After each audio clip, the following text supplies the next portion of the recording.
Hello. Welcome.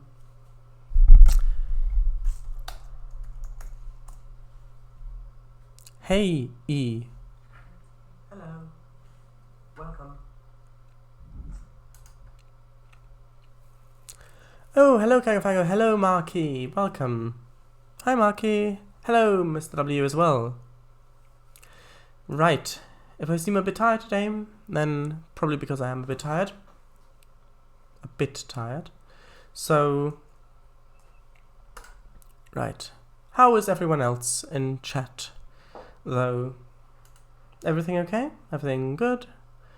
2 hours of root dev today. Yay! Yes, 2 hours of root development. Not rude development. The development of the rudeness, I think, has progressed quite a bit in recent times. However, it won't be developed further today unless something does not go to plan. Fine, thank you. Not too bad myself. Cheers. Oh, well, I'd hoped that you would be good, but if you are not too bad, to be, what, really bad? Very bad? Still a little bad, so it's not too bad. Like, what? How is that? Are you folks VCing today? Can do. Can do. Depends on if you're up to it, Mr. W. Depends on if you're up to it. If not, then that's fine as well. It's up to you. Trainz, JK. I'm good. XD. What does XD stand for? It's like extremely devoted, extremely decisive, extremely derisive, extremely or extraordinarily dictatorial, maybe? Extraordinary, that's probably what it stands for. Extraordinarily dictatorial. I'll help you read chat if you want. Sure. I don't know how much will be written in chat. If it gets too much, then I shall read it. Okay, let's see. Need to open up the thing. To do the voice thing.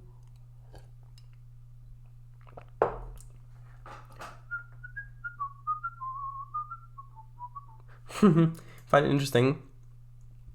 If you go to the Discord page, homepage, before you log in, this is the example of what it shows you. So this is what they think will be the Discord will be most used for. 1, pet photos.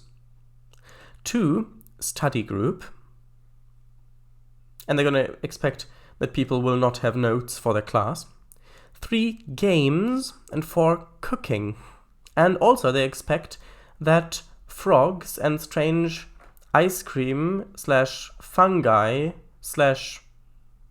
alien people will be using it, called Graggle, Cap, Pepe, and Phoebe, or spelled like this.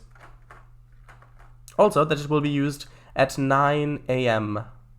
Probably because they expect, they need the notes, because... Actually, wait, who's got notes from history today? Even though it's posted at 9 a.m.? Wait, it's posted at 9 a.m., but who's got notes from history today? Huh? That doesn't make sense. Like, when was their class?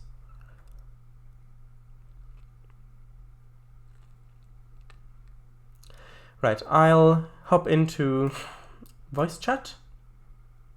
Again, I will cut out while starting Trainz, so... there we go. Yes, I'd like to allow you to use the microphone. Thank you for asking. It is very considerate of you. This should already be good. Yes, it is. Hello.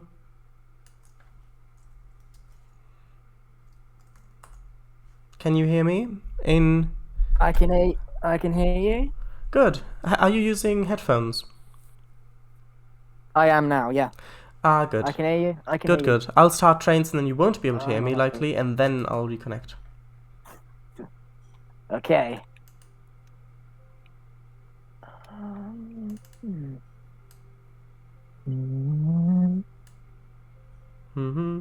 Yeah, you can't hear me.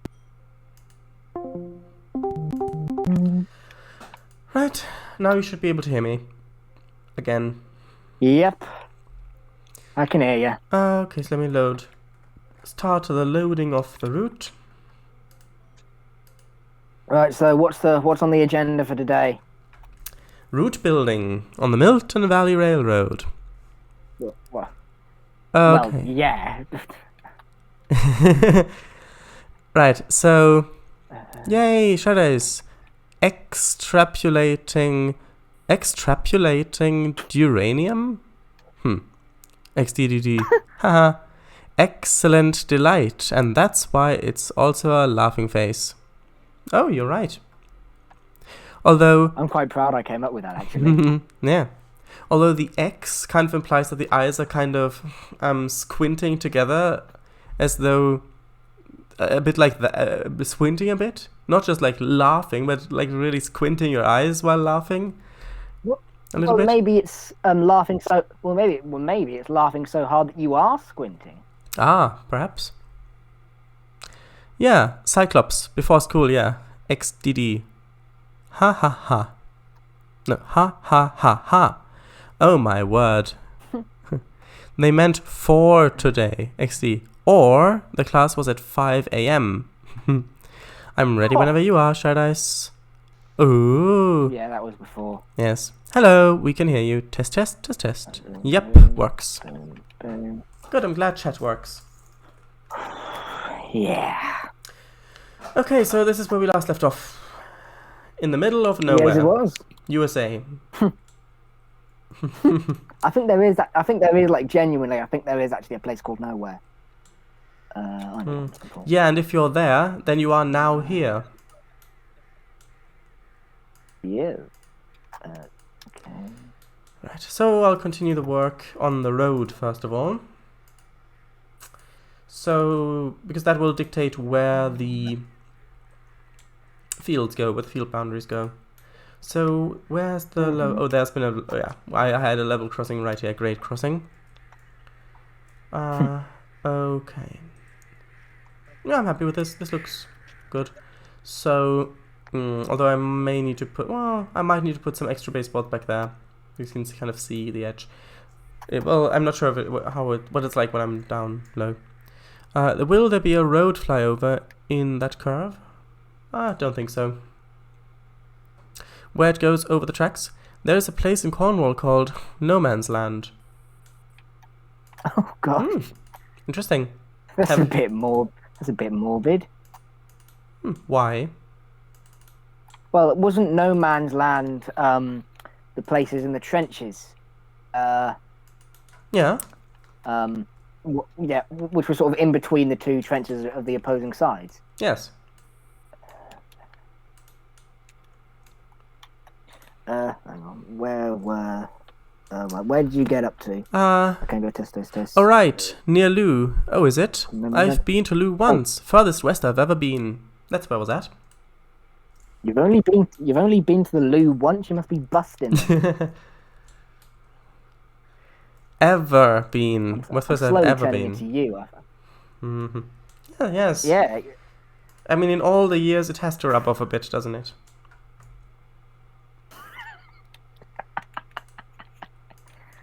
Oh dear.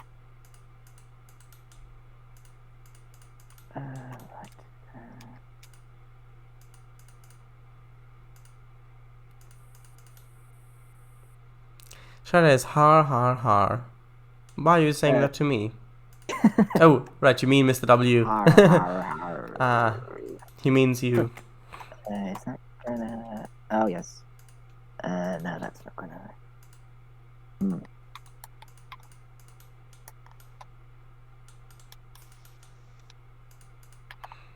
I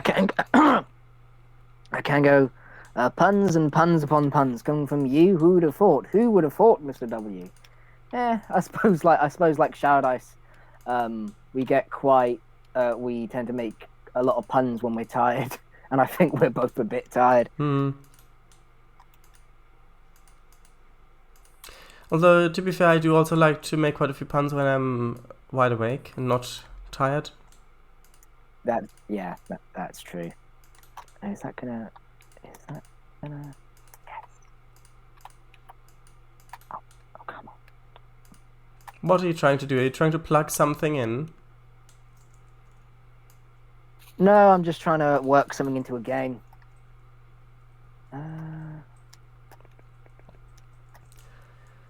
So, are you excited for tomorrow? Oh yeah, definitely. You know, I would. I mean, I just really hope we get some more or some different people in. Yes. Oh no. From oh, there we go. Oh, thank God. I just hope we get some more or some different people in last time, because otherwise it's just going to be a bit samey. Well, yeah, you're right. What? No, you're I mean, right. Slovak, as far Yes, as far as I it know, is Slovak understandable. still hasn't accepted the. Yeah, well, that is understandable, though. I mean, as far as I know, Slovak hasn't. Slovak's not accepted the in the invite. Yeah, well, that hopefully is. the memery is going to be showing up. Yeah, hopefully, but it is. What's the word? Fun. That's not what I meant. The other thing. It is. It is kind of not expected, but it is understandable that Slovak didn't want to accept the invite again. Yeah. Yeah, it's fine because he's not. Because he's not sure if he can come. So he's thought, okay, I won't accept it. Well, yeah, but it just might. so it's let. Well, yeah, but it might also have something to do with the fact that, well, you gave him the invite, then you rescinded it, and then now you're giving it. And it could be that he just doesn't want to anymore. Yeah, that's fair. Yeah, well, I mean, as far as I know, we should be having another one of my my personal friends coming. So that's always good. But I do think that the week after, like the Sunday after next Sunday, I do think we will give Spyfall a go. Yeah, sounds good. Because something that I didn't say, because you said about the problem that if you don't get the spy the first time round, then you can just choose the other one with 3 people. Well, as soon as you guess the spy as soon as you make a guess in quote unquote make a guess in Spyfall, then the game, that's when the round ends, whether the guess is right or not. Oh, I see. So what happens when the round has ended? Do you just have to start over again, or? Yeah. So what you do, if you make an accusation, then it has to be unanimous among the people playing the game that okay, yes, let's vote that. Let's vote that it is that person. If the vote doesn't go through, then the person who first voted cannot vote again for the rest of the game. Oh, I see. But then, go on. But with 3 people, it's like, okay, 3 people. So imagine it's me, Kango, and you. Now I say, okay, yes. I vote that Kango is the spy. And then you say, not sure. The vote doesn't go through, then I can't vote anymore. So then it's just between you 2. So then if then what happens? Because then one player would have to say that is true. Because then there's no one. So let's say Kango says, because so Kango obviously disagrees. He disagrees that he disagrees that he is the spy. Of course, I'm not the spy. Yeah, so he doesn't vote for himself. Yeah, which means I can't vote anymore. So now it's you and Kango. So then, no. Well, no, because the person who is being voted on, they don't vote. It's everyone else who votes for them to. Oh right, You know, yeah, that makes sense. If Yeah, it but votes either, who votes for them. either way, if you don't agree that it's Kango, then you must think that it is me. Logically, because you wouldn't unless you know it's yourself. Yeah. Unless you know it's yourself, right? So Exactly, and that's where the bluffing of that, or that's where the lying of Spyfall comes in, rather. So then, so then I can't vote anymore. So then it's basically just okay. Either me and Kango going at each other. so then it's either okay, you vote for you choose first, so you are quickest, so you have to then vote that it is me. Because you didn't vote for Kango, so you have to vote it's me. So then Kango, who thought it was me, he has to choose whether it's you or him. So then if he says, no, it's you, then you can't vote anymore. But then we both can't vote anymore, so then it's just one, or can I vote then again for the next round afterwards? No, so you can't. So then we both can't vote anymore. So then it's just Kango who says, okay, it's you. And then there's nobody else to disagree. It's not. Yeah. But the spy, the spy can the spy can stick a vote to someone to try and throw people off the scent that it's them. Because I think, if I remember rightly, it's right. Let's see if I can remember. I think if the spy doesn't get caught, they get a point. If the spy guesses where they are, they get a point. If the spy catches. Wait, if the spy guesses where who is? Well, guesses where they are. Guesses where the location is. Where the location is where the spy is? No, surely not. If the spy guesses where who is? No. Right. I've explained this rubbishly. Right. So everyone knows where they are. So they're all in one location, and they're giving everyone's in one location, and they're each given a role. Apart from the spy, who knows bugger all. So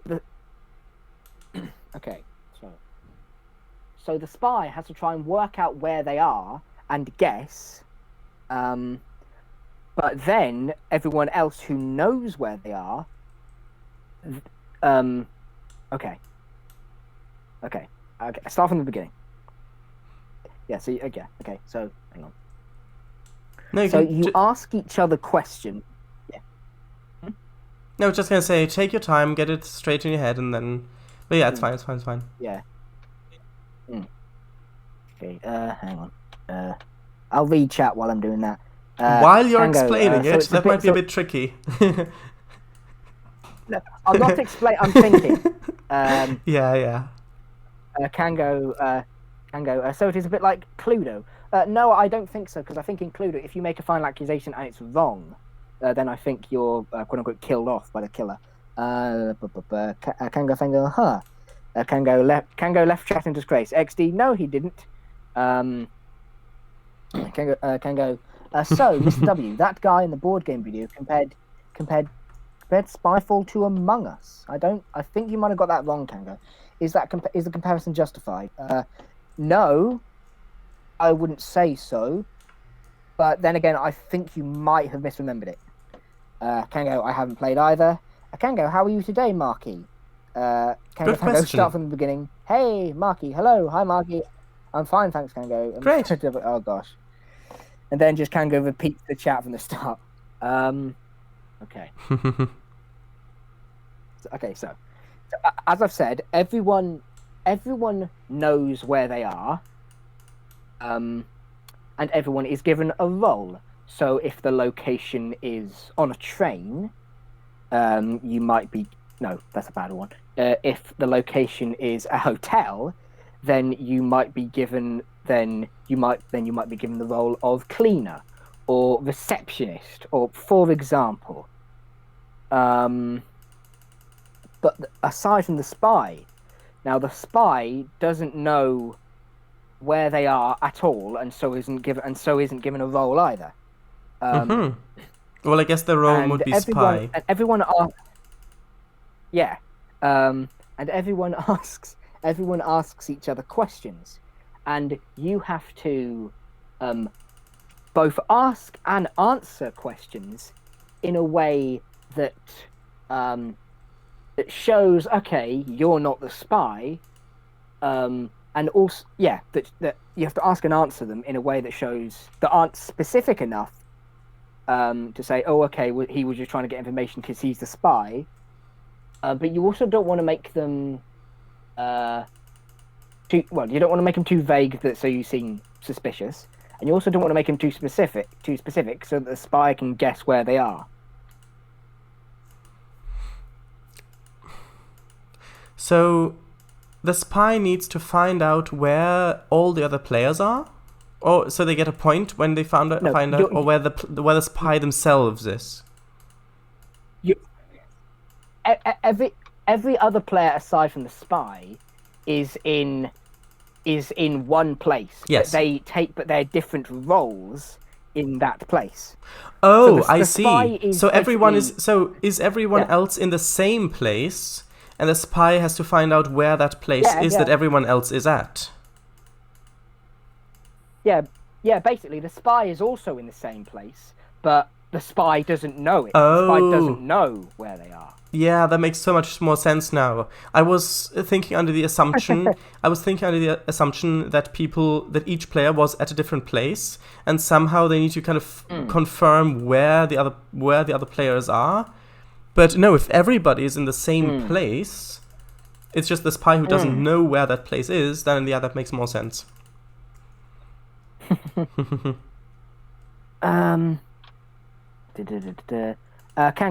to me, right, he definitely showed a picture of Among Us whilst talking about Spy 4.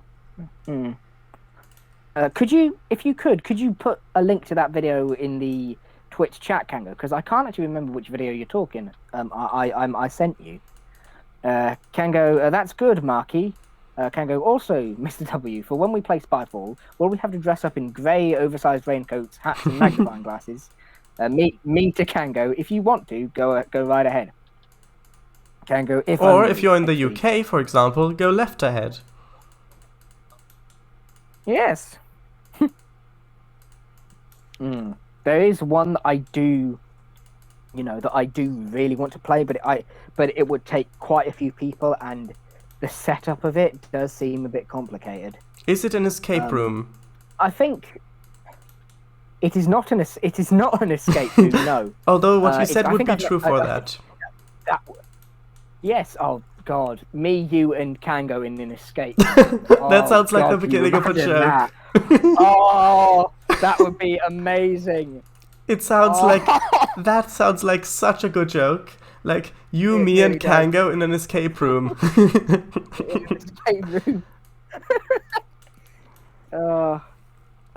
Yeah, the game that I would kind of like to play, but we need way more people. I'd say we need at least 5, I think.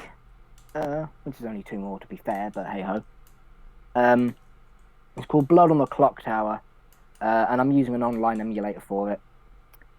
But yeah, if need, I think what I might do if I get the chance, I'll have a look on Board Game Arena, which is the link I put in the board game.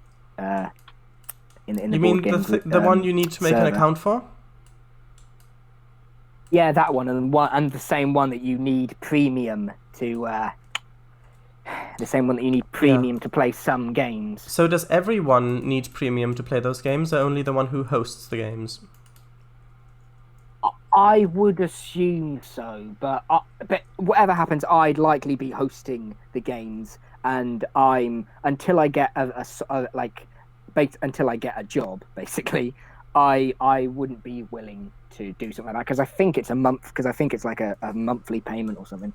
From little I looked at it, but even so, there are loads of ones that we can play without premium. Okay.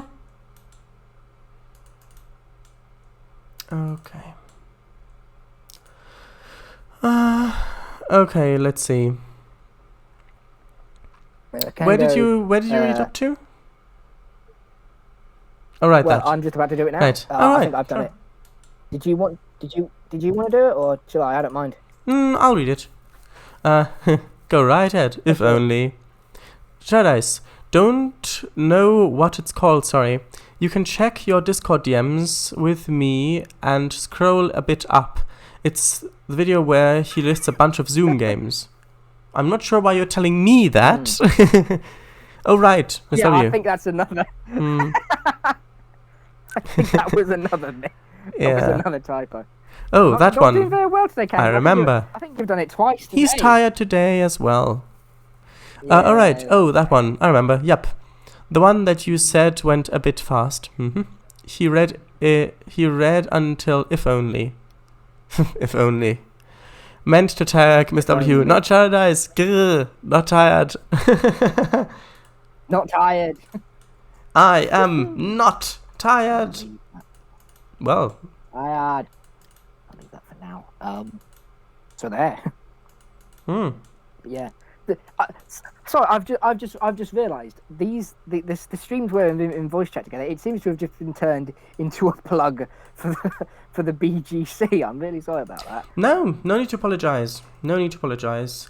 The thing is, with these Trainz streams, I really just like to talk about anything that I enjoy talking about on them, which is why sometimes when I get to a subject that I really love talking about, like, for example, stars or space and things like that.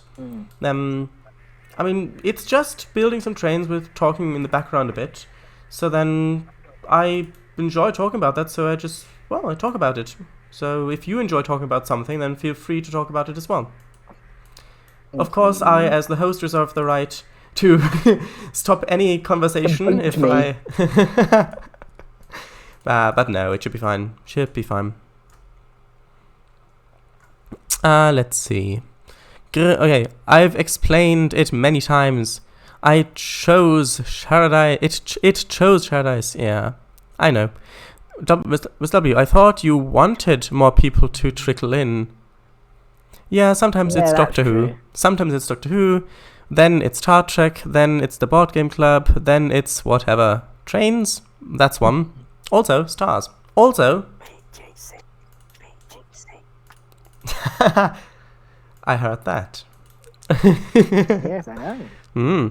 King Fango. But I really recommend looking up the lists. The series of lists is called The Collection Starter. And he's very funny a lot of the time. Nice. Oh, yeah. It's like sarcastic and snobbish humor, which I just love. I'm trying to think what other ones. If you want sarcastic humor, then I would suggest that you watch some Monty Python films. The Quest for the Holy Grail is a good one. Isn't that the one with the killer rabbit in it? The Life of Brian is very funny as well. Oh, yes. He's not the Messiah. He's a very naughty boy. Yes, exactly. That Life of Brian? Yes, it is. It's also the one with... Yeah, but what have the Romans ever done for us? The aqueducts. All right. Well, besides the aqueducts, what have the Romans ever done for us? Public education. All right, well, besides the aqueducts and public education, what have the Romans ever done for us? And then it goes on and on and on and on. That is very funny to me.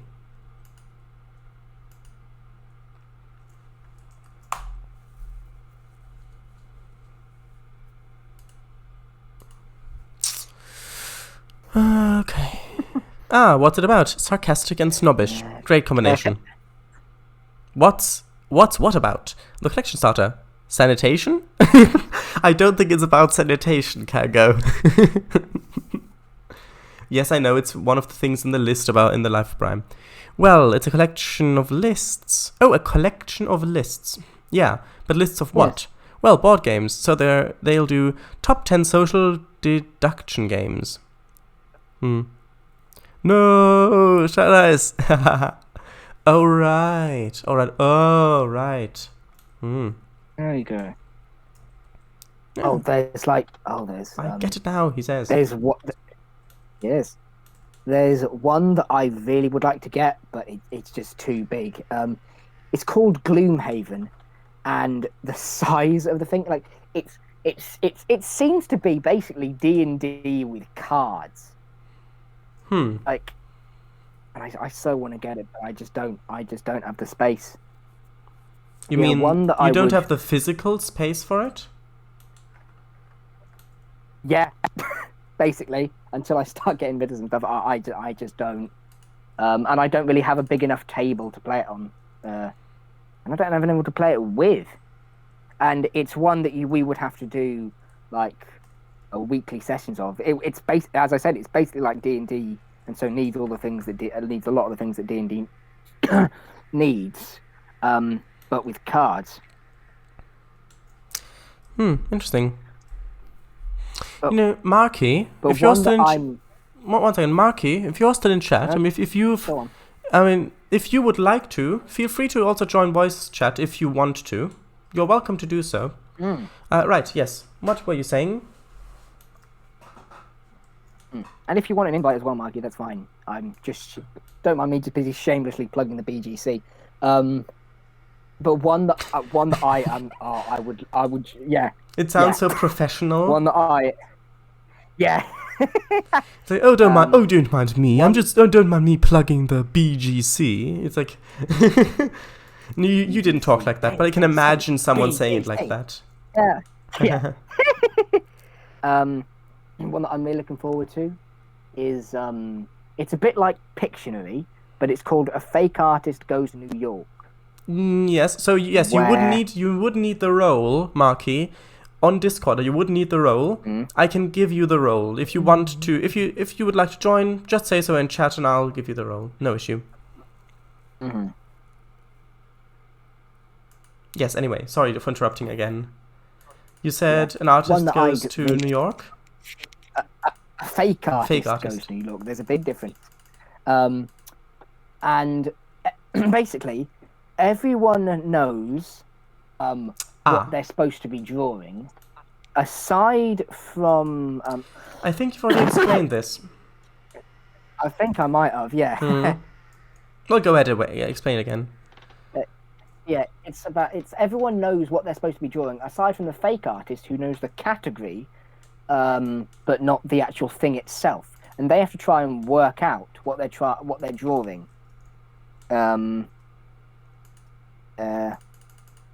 I've noticed that I don't have road access to these fields. Yeah, hello, Brandit! Welcome! It's been a long time. Bye.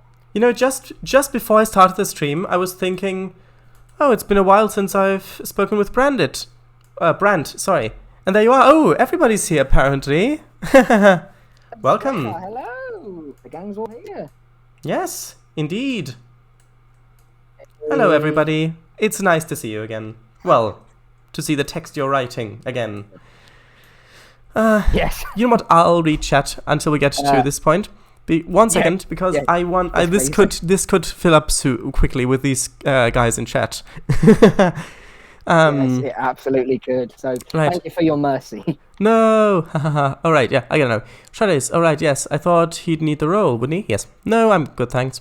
Forgive me for shamelessly plugging my board game club, but busy reskinning of 47. Ooh, nice. All right. Ooh, nice. Have fun. What livery is it? Sour, please. Sour, please. Well, here you go. 1 second. There you go. Hey, hello. Don't mind, Brand. XD. Sour, please. Oh, you've got one as well. 1 second. There you go. He's just a typical A star. Oh, you're an A star. Nice. Slovak, sweetheart. Yeah. Hey, Yes, Amulet, you eagle. Rail freight distribution livery. Nice. Tell me, sweetheart. I'm a Brand. I am listening. You've all been spotted. The lot of you guys, the lot of yas. Nice. Hi, Shadows. Hello.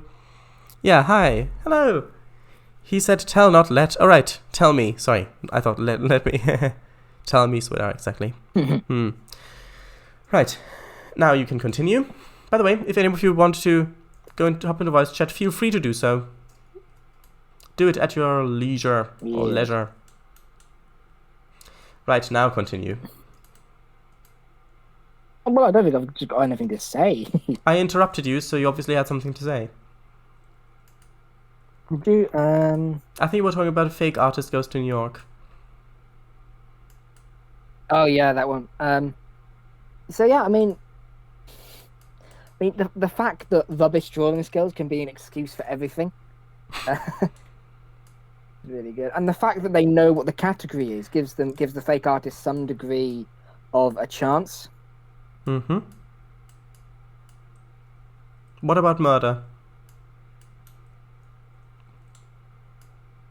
What? What about murder? You said the fact that bad drawing skills can be an excuse for everything. What about murder? Oh, that. Oh. I know. I know. Right. So I'm just building the main line a bit more, so you can see on the map we're here. I've actually finished the sugarcane fields, which you may or may not have seen. So you can see here the sugarcane fields. There are quite a lot of details here. Like for example, here you've got some ducks and some rabbits and some butterflies as well. Right. So you've got the shed area, and then you've got a loading thing back here, which I will probably still need to put some sugarcane bundles there when I either have made the model or when I found something suitable. And yes, you can see some fields. I've spent a long time making this. I've been working on this area for quite a few streams. But yes, that area is now finally finished. So this little yard is, I think, also finished. It's got signals, it's got speed signs, and then the main line just continues through these little woods and goes out into fields again. It just continues on. And at the end of this baseboard, I'll probably have a little bit more fields, and then after that I'll have the final farm. Then it'll go on for a couple more miles, maybe 2 or so miles, and then I'll have the beginning of the city. Anyways, sure. How are you today? He might say. What did I miss while I argued with Brent and Swidar? Curses! What did you miss? Oh, you only missed the collapse of a star. You missed the birth of a snail. And, most importantly, you missed the granular crushing of sand into silt. That is what you missed while you were arguing with Brant and Swadar. Curses, board game talk and such. And I'm doing alright. Just watched 2 movies with Brant and Swadar. Oh, that is so nice. What'd you watch, if you don't mind me asking?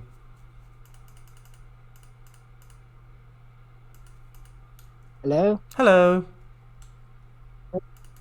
Yeah, I cut out then.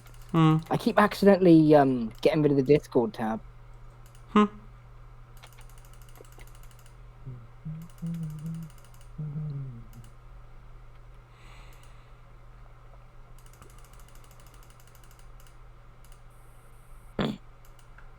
Did you say that you're okay sort of shouting people out at the end of the stream?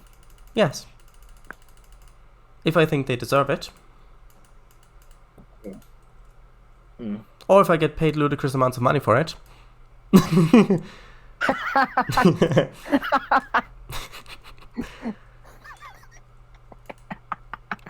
Oh dear.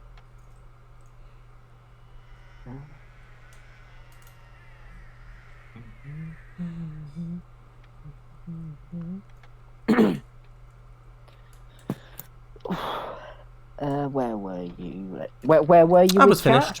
Well, XD was the thing that I hadn't read, but I've read that now, so yeah. What up to Slovak saying just watch 2 movies? Yeah, I've read it all. I've read the entire chat so far. Yeah, okay. So it was nice for your character to finally be able to do some more stuff. this Saturday session, Yeah, right? I know. Because the thing is, Yes. a doctor, depending on how you play the character, a doctor doesn't often have that much to do. Like, so in the original series, Star Trek original series, there are 3 main characters. With the captain, science officer, and the doctor. Those are the 3 main characters. And the doctor, so Dr. McCoy, Bones, he didn't always only act when his role as a doctor was needed. A lot of the times he was just on the bridge and he was part of the away team because they might need a doctor. And then so he was just one of the people who was there to act as an agent. But yeah, when you do need a doctor, then it is very advantageous to have someone who specializes in that there, because when you do need a doctor, it's usually a situation of life and death. So, and yes, your character did save quite a few lives. Yes. Okay, so Yes. that is good. That should Right. look good on your podcast like to this- Starfleet, whenever that will be sent. It will indeed. Right. I'll read that big one if you want. Police cars pull up to an Yeah, I don't apartment mind. since the neighbor of the police cars pull up to an apartment since the neighbor of the perpetrator has called them over due to local murder. An officer goes up the stairs and talks with the woman who had called them over. "They're right next door," she said, still shaking from the shock. "Rightio, cheers," said the officer, who went into the room next door, shield drawn. The ocean waves. Porco Rosso. Those 2. I have never heard of those. I've heard of them. What are they? Ever heard of Hayao Miyazaki? Yes, I have. Love his things. Hayao Miyazaki? Yes. Also replace J with Y. Slovak spelling.exe.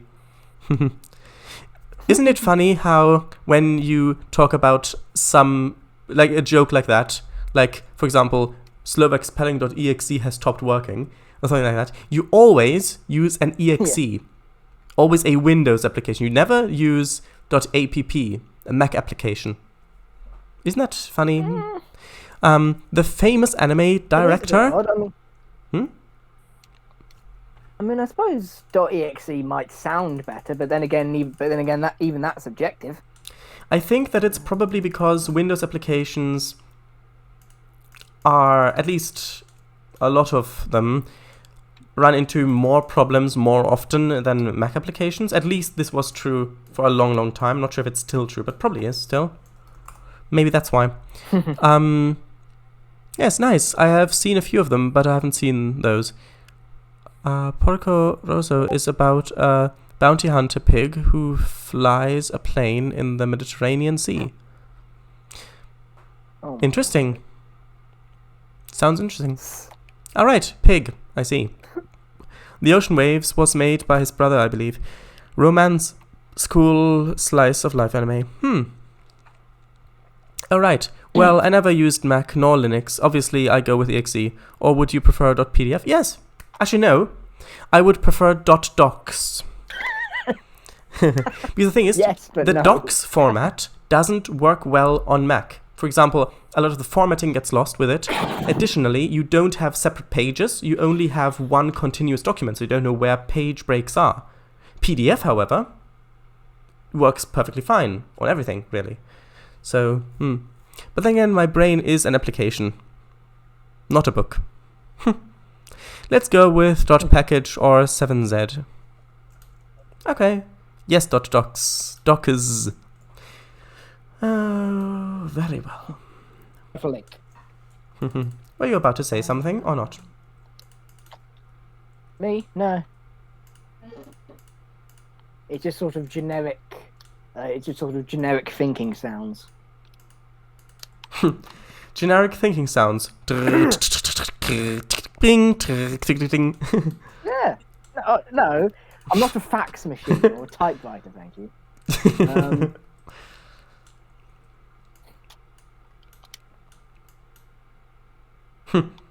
I think that a lot of people probably wouldn't even know what a fax machine is. Yeah. Or a typewriter, for that matter. Yeah, that's true. Well, I think they would know. They've at least heard the words, and they would know what a fax machine at least looks like. I would say. Perhaps.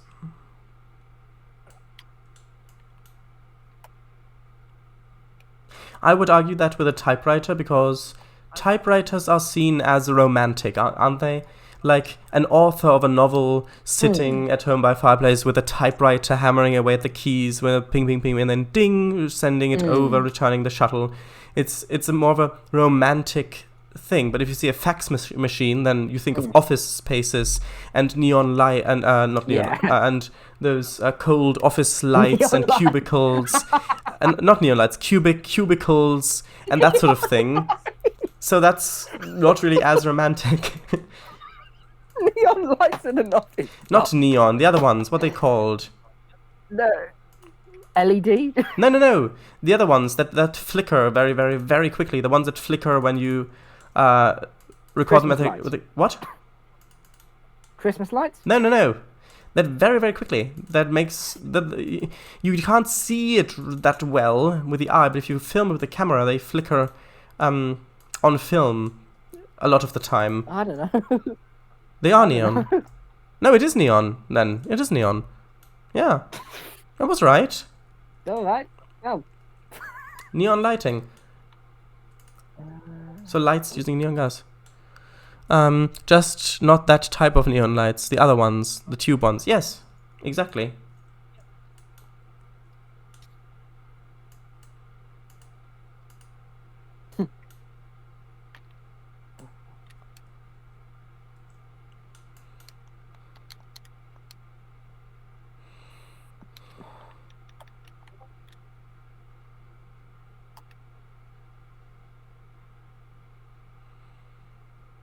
Kind of strange to have quiet, isn't it? It is a bit, yeah. Only for me it's not completely quiet, because when nobody's talking, then I just really hear the computer's fans going really loudly in the background. Yeah. Because that's the noise that then comes through.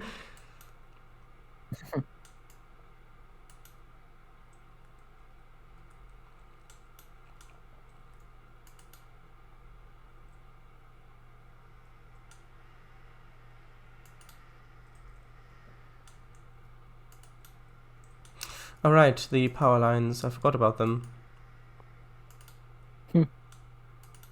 Has that ever happened to you? You're just doing stuff and then you forget about power lines. Has that ever happened to you?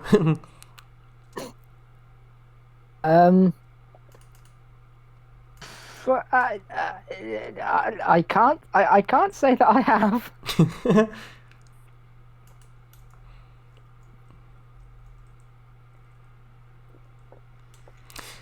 Let's see. Slovak Eagle, Brandit, Swader Gaming. Did you enjoy the movies? Those two are listening to movie soundtracks, but yes, we did enjoy them. I like doing that too, listening to movie soundtracks. Yeah, some of the songs in movies are great. Yeah, I mean, for example, the OST to the Star Trek movies, that is brilliant. I love listening. Oh, one second, I right-clicked over there by accident. 1 second, might cut out. Hold on. Okay. Am I still here? Can you still hear me? Yes, you are. Yes, you are. Good. Yeah, so if you want to listen to a great OST, I would suggest you listen to the OST of Star Trek II Wrath of Khan, as well as basically all of them, but particularly Star Trek II The Wrath of Khan, as well. Well, yeah, from those movies, those 6. So Star Trek II The Wrath of Khan, as well as Star Trek IV Voyage Home, and Star Trek VI The Undiscovered Country. There's just so much power and emotion in those songs. Yeah? Oh, yeah. I'd say my favorite soundtrack as a whole actually comes from my favorite movie, which is Rango. I've seen Rango once in the cinema when it was new, when it just came out.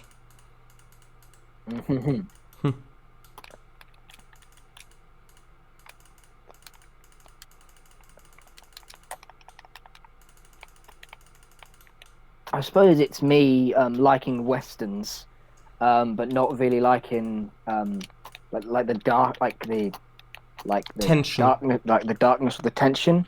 Yeah, the tension. Well, then I would suggest you have a look at Back to the Future. The Back to the Future ones, because Back to the Future 3, which does build up on the other two, so you do kind of have to have a look at the entire trilogy. But Back to the Future 3 is West. It's set in the Old West, because they get sent back to the Old West. And there is a lot of humor in that as well. And it plays on a lot of traditional Western tropes. And yeah, it is... It's just a whole lot of fun. But the entire trilogy, basically. But yeah, I would suggest that. Okay. Where were you up to? Hold on. I was... Tell you what, I'll read it because it's a huge thing. So... Yeah. No, there's one above it. Yeah, No, currently they are laughing at this sentence. Yo, Harry, you're a wizard, dude. Well, apparently he is. Oh. A suspiciously murderous... Oh, right, this is a continuation of the other one. A suspiciously murderous looking man... No. Read the sentence. A Read the sentence suspiciously... before that. It's not fair otherwise. Before that? Yes. No, currently they are laughing at this sentence. Then read the sentence. I did read it. Yo, Harry, you're a wizard, dude. Did you? I did. Yeah, I did. Oh. I must have just cut out then. Maybe, yeah. Perhaps. A suspiciously murderous-looking man stood in the center of the room, with a suspiciously dead-looking man on the floor. He started to scream. It's not my fault, I murdered him. No, it's not my fault I murdered him. It's not my fault, I murdered him.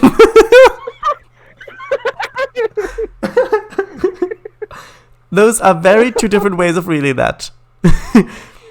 So it's not my fault I murdered him, or it's not my fault I murdered him. He paused for a few seconds. My drawing skills are absolutely atrocious, he squawked. Have you seen my stickmen? They look like they've had 12 critical surgeries and hit over the head with a wooden board 100 times. He then started to cry and sob, his head resting on his body. They're so horrible. The policeman raised an eyebrow. Oh, I can hear myself over your thing. Imagine Hagrid as a surfer, being like, "Yo, Harry." Yeah, that is a funny thought. There, he comforted. We'll have you in jail in no time. Then you'll be able to practice your drawing skills. Hagrid breaks down door. What's up, fellow kids?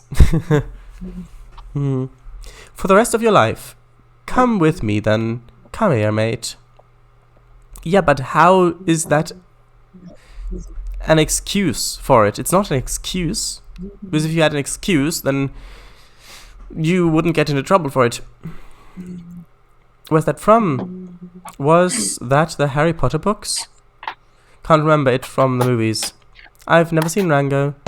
Yeah, the spin-off of Harry Potter called Daniel Wood. Daniel Wood, so a bit like Torchwood, which is actually an anagram of Doctor Who, because Torchwood was the code name for Doctor Who before they had the revival, so they didn't want others finding out that they were actually working on Doctor Who. So they had an anagram, Torchwood, but then Torchwood became an organization in Doctor Who and became a spin-off series, which then also reconnected with Doctor Who again. Yeah, he did read it. I've met the actor who voiced Dobby. Yes, you have. You said so. Very nice. Yeah. Head And I'm going resting to keep saying it. on the body, not his. Alright, head resting on the body. XD, show off. Oh, XD. Ah, nice. Shades. But of course. Also, did you see the "for the rest of your life" message, Shadows? Might have missed. Yes, I did. Oh no. Oh. I made him talk about the doctor. Oh yes, by accident. By accident. Oh no. Oh no. Oh no. What did I do? Right. Well. I know what I'm going to go do. I'm going to quickly grab a drink. Ah, so then I can talk a bit more about Doctor Who. Ah. Which you probably didn't hear, because I'm not talking to you. Well, I am talking to you, but you can't hear me talking to you, so there's really no point in talking to you unless you watch the archive. So, wait, how many digs are that because of the amount of XDs? I think the answer is 2, and the type is archaeological. I think you made him talk about the doctor accidentally, Slow Giggle. That's what he said. No, that's my guess at least. Oh right, I get it. Yes, I hate delay. XD. Right. So, the finale of the second season of the 13th Doctor, who is actually the 14th. So, Jodie Whittaker's Doctor, isn't just a bad episode like a lot of the others. It is that too. It has a lot of plot holes in it, a lot of bad writing. The acting is good, but it has so much wrong with it. But worst of all, it literally, systematically, destroys all of Doctor Who canon. Really, it actually does that. And it's not just in some nitpicky way. It destroys the foundation of what the entire Doctor Who franchise has always been about. And the entire name of the whole franchise, Doctor Who, because the importance of the Doctor's name, which was so important throughout so many series, is now worthless. The thing, the answer that must never be spoken, the Doctor's name, the thing that must never be uttered, the key to unlock Gallifrey's return, the thing that could restart the Time War, that important detail which he has never told to anyone except for one character, his wife. That thing, which the entire series is named about, that important thing is now worthless. It has no importance and no relevance. If you'd like to know more about how exactly this episode has accomplished this feat, then please type in chat and I will gladly explain. Right, 12 a minute. 12 a minute? Oh, right. Actually, oh, right, 12 a minute. How many? Yeah, exactly. Shreddis, yep, I know what you're gonna say. Destroys the entire plot line. Yeah, well, not even plot line. It's the entire franchise, the entire foundation that the franchise is built up upon. Hello. Hello. Hey. Where were you up to? Go on then, says Kangofango. And those 3 words mean a lot, because they were an answer to my question. Oh no. Oh no. The question in question. Is this a bad time? Do you want me to go? So the question to which that was the answer to was whether I should explain exactly how the finale of season 2 of Jodie Whittaker's Doctor Who systematically and deliberately breaks not only a bit of canon, but the entire foundation on which the entire franchise of Doctor Who is built on. It does that systematically. Because the name Doctor Who of the series, the question, who is the Doctor? What is the Doctor's name? That is so important, because the Doctor's name, throughout all of new Doctor Who, I don't know about old Doctor Who, but probably as well, that name has been given such importance, such significance. Because, for example, his name is the words, it must never, the name that must never be spoken. It is the key to unlocking Gallifrey's return, the planet that he comes from. It's the key to bring that planet back out of the pocket dimension, which could restart the Time War. That name is the it is said in a lot of episodes that name is the oldest question that has ever been asked. The most important question that has ever been asked is Doctor Who. Who is he? What is his name? Oh. Yeah? That's cool. Yeah, exactly. However, the finale of season 2 of Jodie Whittaker's run makes that worthless. Literally, the Doctor's name does not matter anymore. It is inconsequential. It has no worth. Additionally, it also breaks all of canon, literally all of it. Yeah, I watched so then I said, my question was, if you want me to go into detail about exactly how it breaks all of canon, then please type in chat. And then Kango responded with, go on then. Was the only one who typed. Mm-hmm. But he's, of course, the official spokesman for all of chat, so what he says goes in chat. So I'd certainly be interested to learn how it makes it worthless. Like, it can't be as simple as it just tells you what the Doctor's name is. Oh, no. It's nothing as satisfying as that. Oh. Are you about to go into a rant? Yes. Well. Oh, this is going to be fun. Okay. Kango, official spokesperson. Yes, that is me. Yeah, before that, he said, hey. Elmer Fudd laugh. So, yeah. Oh, that's cool. Yeah, well, it was, but not anymore. Yeah, so, okay. So, to understand this, you need to know a little... Buckle up, people. Lol. Man, not person. Yes. Lol. So... Exactly. So... Because there is actually a distinction between a living, breathing human and a person, but I don't want to go into that. So, to understand exactly how much that episode, or rather that two-parter, breaks Doctor Who, you have to understand a little bit about the history of Doctor Who. So, okay. If you know anything... on a little bit. A little bit, yes. So, if you know anything about Doctor Who, you may have heard the term Time Lord being used. Yes. Yes. So, Time Lords... Okay, so point 1. Time Lords are not necessarily Gallifreyan. So Gallifrey is the home of the Time Lords, the planet where they come from, their homeworld. However, not everybody who lives on Gallifrey is a Time Lord. No, Time Lord is a thing you become. There is a time vortex, or I think it was called the Eye of something, I don't know.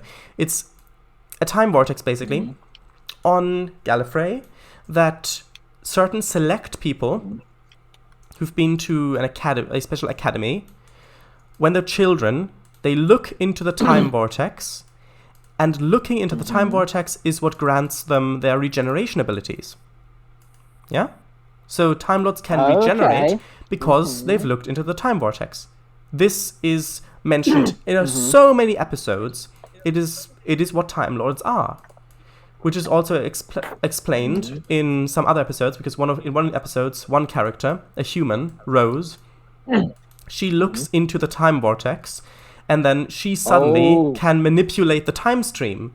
She can resurrect people from the dead. She can literally write messages throughout all of time because she, as a human, looked into the time stream. Yeah? Okay. So, and this is only one case. There are dozens of cases where this message is brought up. I'll give one other example, which is that one of the big villains of Doctor Who, the Master, in new Doctor Who at least, the Master has been driven mad by a constant knocking in his head. 4 knocks. Yeah, that's driven him mad. He can't. Yeah, he's the only one who can hear that knocking. No one else can hear it. He doesn't know where it comes from. He can't stop it ever. That's what's driven him mad. And then later, we find out that the home of the Time Lords, Gallifrey, there was a time war, a big thing, and to prevent Gallifrey's destruction, they put it into a pocket universe, yeah? And they sent, as you do. But they don't know when it's safe to come out. So they need someone to bring Gallifrey back, to tell them when it's safe to come out again. And so they put a message into the time vortex for a Time Lord to hear. So that so basically that they know that Gallifrey is there and waiting. That message was the knocking. The Master heard that message through the time vortex, because Time Lords, they come from the time vortex. They look into the time vortex as Gallifreyans and they become Time Lords. Yeah? It all ties into this core central thing. Yeah? Okay. Now, Yeah. in addition, that is one thing. Oh gosh. In addition, Doctor Who has always been about that it doesn't matter who you are, you can be a hero, you can achieve greatness, you can do whatever you want, doesn't matter who you are. That's what Doctor Who, at least new Doctor Who, I don't know about old because I've not seen much of it, but at least new Doctor Who, that's basically always the message, because the Doctor, yes, he does a lot of stuff, but why does he do that? Because he's lived for thousands of years and he's explored the universe for that time. He has such immense knowledge. That's why he's so clever. Yeah? That's one thing. Also the companions. Yeah. The companions, just ordinary humans, they travel with him, they achieve greatness. Why? Because of what they choose to do. Yeah? And here's one tiny little detail, which is that the Doctor, at least the new Doctor Who, I'm not sure what it's like in an old Doctor Who again, but new Doctor Who, the Doctor has always been kind of a dropout, kind of a loser, essentially, because he... Yeah, because he wasn't really into the academy or school in general. He was more of a... he was basically a dropout, essentially. Yeah, a dropout. Which is why he... Yeah. So he didn't like the Time Lord lifestyle. He didn't like all the pretentiousness of it. He didn't like all of that. So he chose to steal a TARDIS, steal the time machine, and go on adventures. Yeah? That's who the Doctor is. Okay. And since then, he's been going on adventures. Yeah. Now, new Doctor Who. So that episode, that two-parter, that finale, yes, they show that there is an entity known as the Timeless Child. That entity... Yes. Sounds cool. It sounds cool. Yes, it does. The Timeless Child was a child found by ancient Gallifreyans thousands upon thousands upon thousands of years ago. And then they found out accidentally that this Timeless Child had the ability to regenerate. When the Timeless Child died, it regenerated with a new face, new body, but it continued to live. Yeah? Oh. So then, a Gallifreyan scientist, the surrogate mother of the Timeless Child, who took her in, experimented on the Timeless Child and managed to infuse herself with some of the timeless child's DNA, giving her regeneration abilities. And that is how... And then they did that with their entire species. All of the Gallifreyans did that. They all took DNA from the timeless child, put it into themselves to give themselves regeneration. However, they put a limit on it. 12 lives. That's all. 12 regenerations. They wanted to put a limit on it because they didn't want it to be too extreme. And this time... Okay, so another thing I missed. In Doctor Who, yes, he can regenerate, but there was a limit of 12 regenerations. Which meant, after the 12th regeneration, if he died, he's dead. Which made his regeneration a severe thing. Because yes, the character can jump back to life, but each time he does it, he's getting closer and closer to death. So there is a threat. There's tension. You can do interesting stories. It's not just a character you can kill off hundreds of times because he's going to jump back to life, like Captain Scarlet, for example, if you know that reference. But no. There is actually a character in Doctor Who literally can't die. He's the guy that Rose rescued, but it was a side effect. He can't die. And yeah, he does a lot of dangerous stuff because it doesn't matter if he dies because he just comes back to life. Now, when the Gallifreyans, in this new episode, in this finale, when they infuse their entire species with this DNA, that's how they got regeneration abilities. That's how the Time Lords can regenerate. That's how the Time Lords were made. Now, do you see the issue? Well, issues. What, issues with the plotline or issues with the Gallifreyans' decisions? Issues with continuity. I don't know. Okay, so the issues with continuity is that according to this new continuity, all inhabitants of Gallifrey are Time Lords. They said they gave their entire species this regeneration ability, which should mean that all Gallifreyans are Time Lords, which is not true. Yeah, I was going to say, isn't it only if you look into the time vortex? Yeah, exactly. Time Lord. Yeah. Okay, so so that's one big thing that's changed. Yes, that's one big thing. There are no normal Gallifreyans. Every Gallifreyan is a Time Lord. Yeah? It's not a special thing for them. It's not something they have to achieve. It's not something they have to earn. It's something that's given to them at birth. Right. Yeah. Thing number two. Thing number two. And this is such a big thing. Such an incredibly big thing. Which is that not only did they have the Timeless Child thing, which ruined the thing we just said, but also the Timeless Child is the Doctor. What? Yeah. Doctor Who, the Doctor, has always been the Timeless Child. Why didn't he remember this? Well, they wiped his memory. He has lived thousands of lives before the first Doctor we see in the beginning of Doctor Who, which is from the 60s or 50s, sorry. I think 50s or 60s, yeah?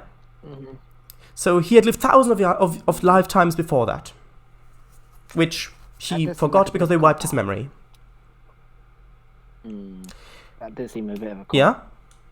But then you say, well, what about the 12 regenerations thing? If he's lived thousands of lifetimes, then shouldn't he already be dead? Well, no, because when the Gallifreyans only implemented that 12 regeneration limit into the modifications they gave themselves, which means the Doctor does not have this limit. The Doctor is the Timeless Child, which means that he or she has infinite regenerations. Wait. Oh, sorry. Yes, wait.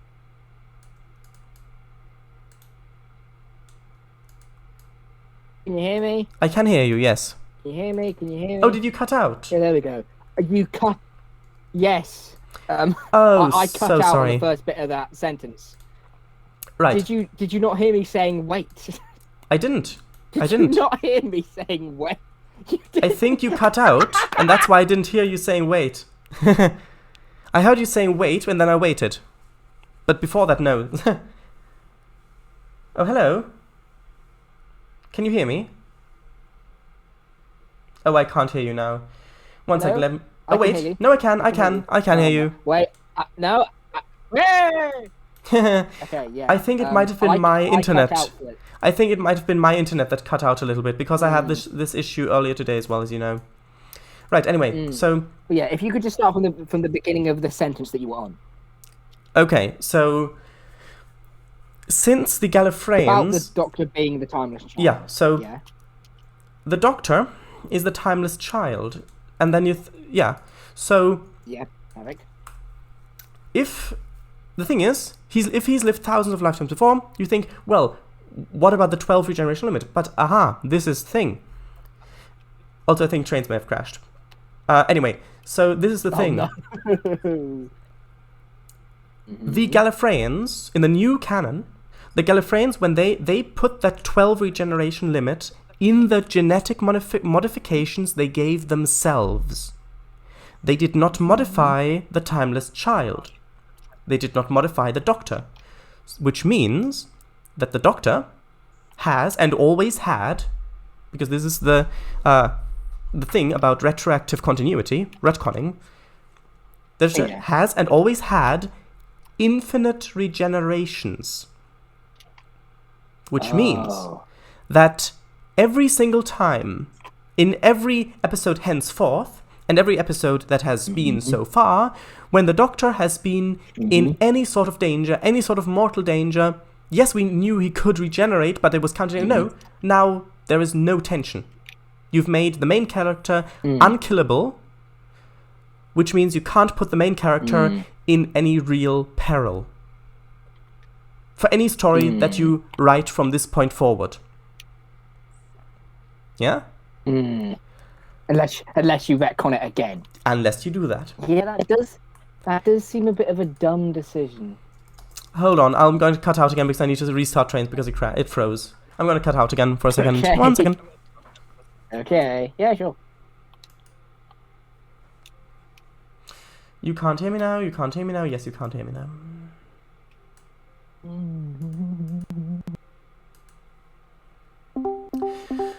Right. Hello. Hello. Hey. So, I actually watched a podcast about those new Doctor Who episodes, and they were furious about that episode. Like, they were so mad about that episode, that two-parter. And one of them said, they said something really good, they mentioned something really good, which is that they think, he thinks that BBC, who own Doctor Who, might be preparing to sell off a spin-off series. It would make sense. If they... So that all of this is preparation to reboot Doctor Who. Get rid of all of the canon, get rid of all of the baggage, get rid of everything, so you have a clean slate, reboot it. You can have two series. The main series, which continues on further from this point, which BBC might keep, and a separate series, which is the adventures of the old Doctor, which takes place before Doctor number 1, before the memory wipe. Oh, wow. Which then, of course, you would have to have wiped all of canon to do that, because it wouldn't make any sense. Otherwise, you'd catch up to that point, and then you'd run into canon issues. Yes. So you would have to have wiped canon. The man who, in the podcast, he said that he thinks they're going to sell, if they're going to split it off, they're going to sell the rights to that other season off to a different company, a different producer, a different TV company, which would then actually mean the end of Doctor Who canon, a franchise, a legacy which has carried on for over... Have I? Can you hear me? Have I cut out? I can hear you now. Oh, sorry. I can hear you now. What was the last? You did cut out for a little bit. Yeah, sorry about that. Yeah. No, it's fine. I think it might be my internet. about selling about selling off like a spin-off series. Yeah. You could start from there. Yeah. So that they could do the adventures of old Doctor Who, where they can do all of the old regenerations and all of that stuff, so that they don't run into canon issues with modern times. So that would mean the end of Doctor Who, basically. It would mean the end of a legacy and a canon which stretches back over 70 years. A legacy which is over half a century long and is still going. Ooh. It would mean the end of that. And by the way, if you're interested in what that podcast is, it is... Yep, Anger's ask. Yeah. It has a swear word in it, so if you are adverse to swear words, listen away. It's called Fuck Yeah Doctor Who.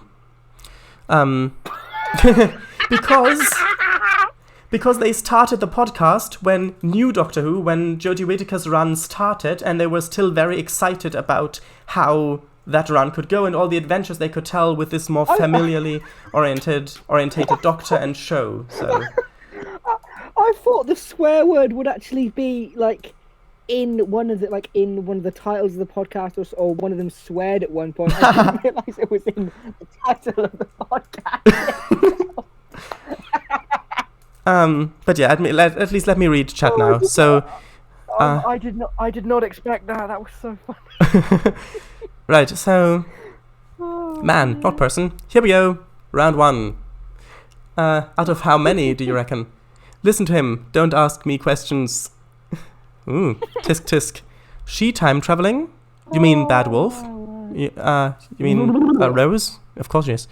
Was the Bad Wolf thing a part of that? Yes, Bad Wolf was the message that she wrote out through the entirety of time as a preparation for a specific thing, which then carries on to other canon, and yeah.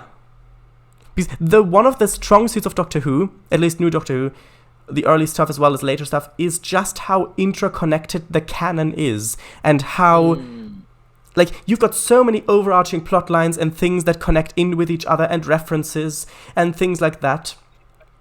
That is the core of what New Doctor Who was, because they rebooted Doctor Who with New Doctor Who, but they kept all of the canon. They continued, that I know of. They continued from there. And anyway, right. Time Ultron, yeah, Switter Gaming. With a watch on her wrist? Do you mean, Sweetar, do you mean a time vortex manipulator? Don't think it's started. Try this. Oh, that's the message. Oh. There's Captain Scarlet, Miss and the Mistrons. Yeah. Wait, can you hear me? Yes. Yes. Means that all of the times the Doctor was close to death, where the audience was biting their chairs in tension, it was all pointless, meaningless, because there was never a threat in the first case. Yes. It also breaks canon about 1,000 other places, that episode. Oh, God. Outside of this. No. Oh dear. Yep. Hello to you too. Shadows. Hey, Vijay. Hello, Vijay, yes. Vijay. Shadows. Podcast? What's it called and by who? It's called, now you like know. I said it, and by who? It is by Daniel Hardcastle and Mike Bithell. I've heard of Daniel Hardcastle, I think. Yeah. I think you have. Mike Bithell, he's the one who made the Thomas Was Alone game, among other things. Hey. That, yeah. Hey. Oh, you cut it again. Oh, Shadows, read it. Can I hear you now? I can hear you now. There we go. I said RTRC. It said RTRC disconnected. Yeah, then it was me cutting out, probably. Internet issues, probably. At the bottom left of this Discord. The green thing turned red. Sure is. Oh, so it was that one. Lamo. Aye. Lamau. Were the later episodes of the podcast called No instead of Yeah? No. It was always called that. The thing was called that because he said in the later episodes that they want to continue calling it that because they might expand it into just other sci-fi stuff as well, because they also discussed Star Trek Picard and other things. They went on a lot of tangents. And yeah, they think it's just a good sci-fi name. It tells what the podcast is about, but yeah. XD. Genius! It's just, he's going to list a couple of times that the podcast swears. And it'll only be a few times. Well, I did technically only use the swear word once. Well, technically twice now. And then, fuck yeah, Doctor Who! Shut up. I said don't think it started, not stated, not started. Oh, right. I don't know, could be. I meant it more like turning back time with a watch. Oh no, she doesn't do that. Like turning the face of the watch. No, but there is a series, an old British TV series. Where they do have a sort of similar thing like that. I forget what it's called. It's like, I don't know, maybe from the 70s? 80s? Maybe probably 80s, actually. Yep. What does the cat say when he's giggling his bum off? Meow. Meow. Meow. Ah, yes. Meow. Aww. Sure is. Yeah, tangents are a tad unavoidable with podcasts. Time slip? No, not time slip. Yeah. No, it wasn't that. Right, so. Back to root building for a short time. Oh, my word. Right, so, yeah. About half an hour. I mean, you can see just how much it breaks everything, essentially. Yeah. And I can understand that you are quite annoyed with what happened. Yeah, it's just... And I can hear, yeah. I know. Yeah. Luckily, I still have most of old Doctor Who, which I haven't seen yet, so I've still got a lot of basically new stuff for me, which is... Well, which is old stuff for most other people. Well, I don't know about most other people, but a lot of other people. So, one other thing. The thing is, I can accept that authors break continuity to tell a good story. And I can accept that to some degree, yeah. Like, if you've got a good story you want to tell, it would be so good, but this one piece of continuity is in the way, then just ignoring it or retconning it, I can accept that. It's not something that I would do with my own stories, because I place a lot of value on continuity and putting little tricks and references in stuff. But I can accept that. Do I? I had no idea that I did that. Anyway. Yeah. But the thing is, it's not even a good story, the two-parter. It is poorly written, it's anticlimactic, it has so many plot holes, and it builds up a lot of things where the audience is like, oh, that's cool, oh, that's interesting. But then it just doesn't deliver. It just falls flat. It's like a lot of it is like in the part one of the two-parter. It's like, oh, there's a thing. Oh, there's a thing. We're gonna tell you a thing. Oh, there's a thing. And in the two-part, it's like, here's the thing. And that's yeah. It kind of falls. It just it flops. It flops. It really does. I can get why it's sort of flopped. I mean, if you're not. I mean, from the storytelling in itself, not latter. I mean, I'm not talking about the continuity break. I'm talking from the story itself. I mean, if you're not tired of me talking about Doctor Who yet, keep going. I'm liking this. Oh, nice. So, I know I sound surprised. I don't know why. Because you were saying something? No, it's fine. I'll just have to try and think. I'll just try and think up the right way to say it. Yeah. So. Okay. I'll just tell you. Okay, so this will contain. I guess a spoiler warning is pretty much useless now since I've spoiled the main big thing already. Useless now, yeah. But yeah, if you don't want the details of the episode to be spoiled, then by all means stop watching this stream or archive now. Stop watching, and he'll put in chat when the spoilers are finished. You'll have to guess when they're finished. Right. So. Is it? Yeah, no, it's not. Right, so, do you remember that character, the Master, I talked about before? The villain, villain of Doctor Who. He's another Time Lord, like the Doctor. He is a very old friend of the Doctor. They were childhood friends. And the Master turned evil, whilst the Doctor remained good. Yeah? Mm-hmm. Pretty often used format. Yeah.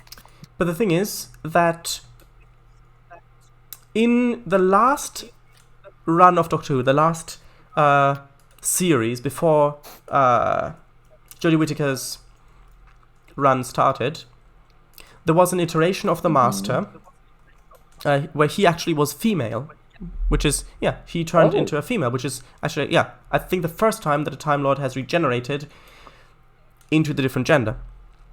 Yeah, and he called himself Missy, instead of Master, Missy. Oh my word. And for most of that show, which is Peter Capaldi's run, so this was just before Jodie Whittaker's run, for most of that, Missy was a villain. Yeah? Of course she was a villain. And then through, I think, the last 1 or 2 series of Peter Capaldi's run, Missy started to have a bit of a turn.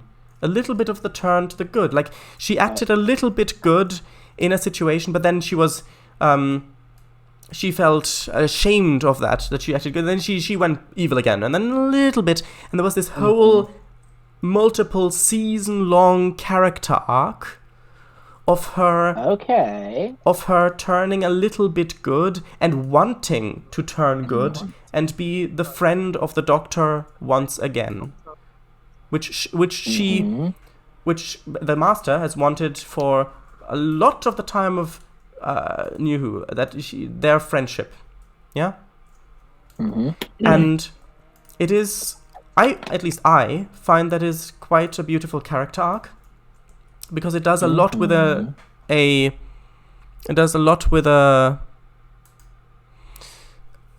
character that has been used a lot. It makes a new twist on it.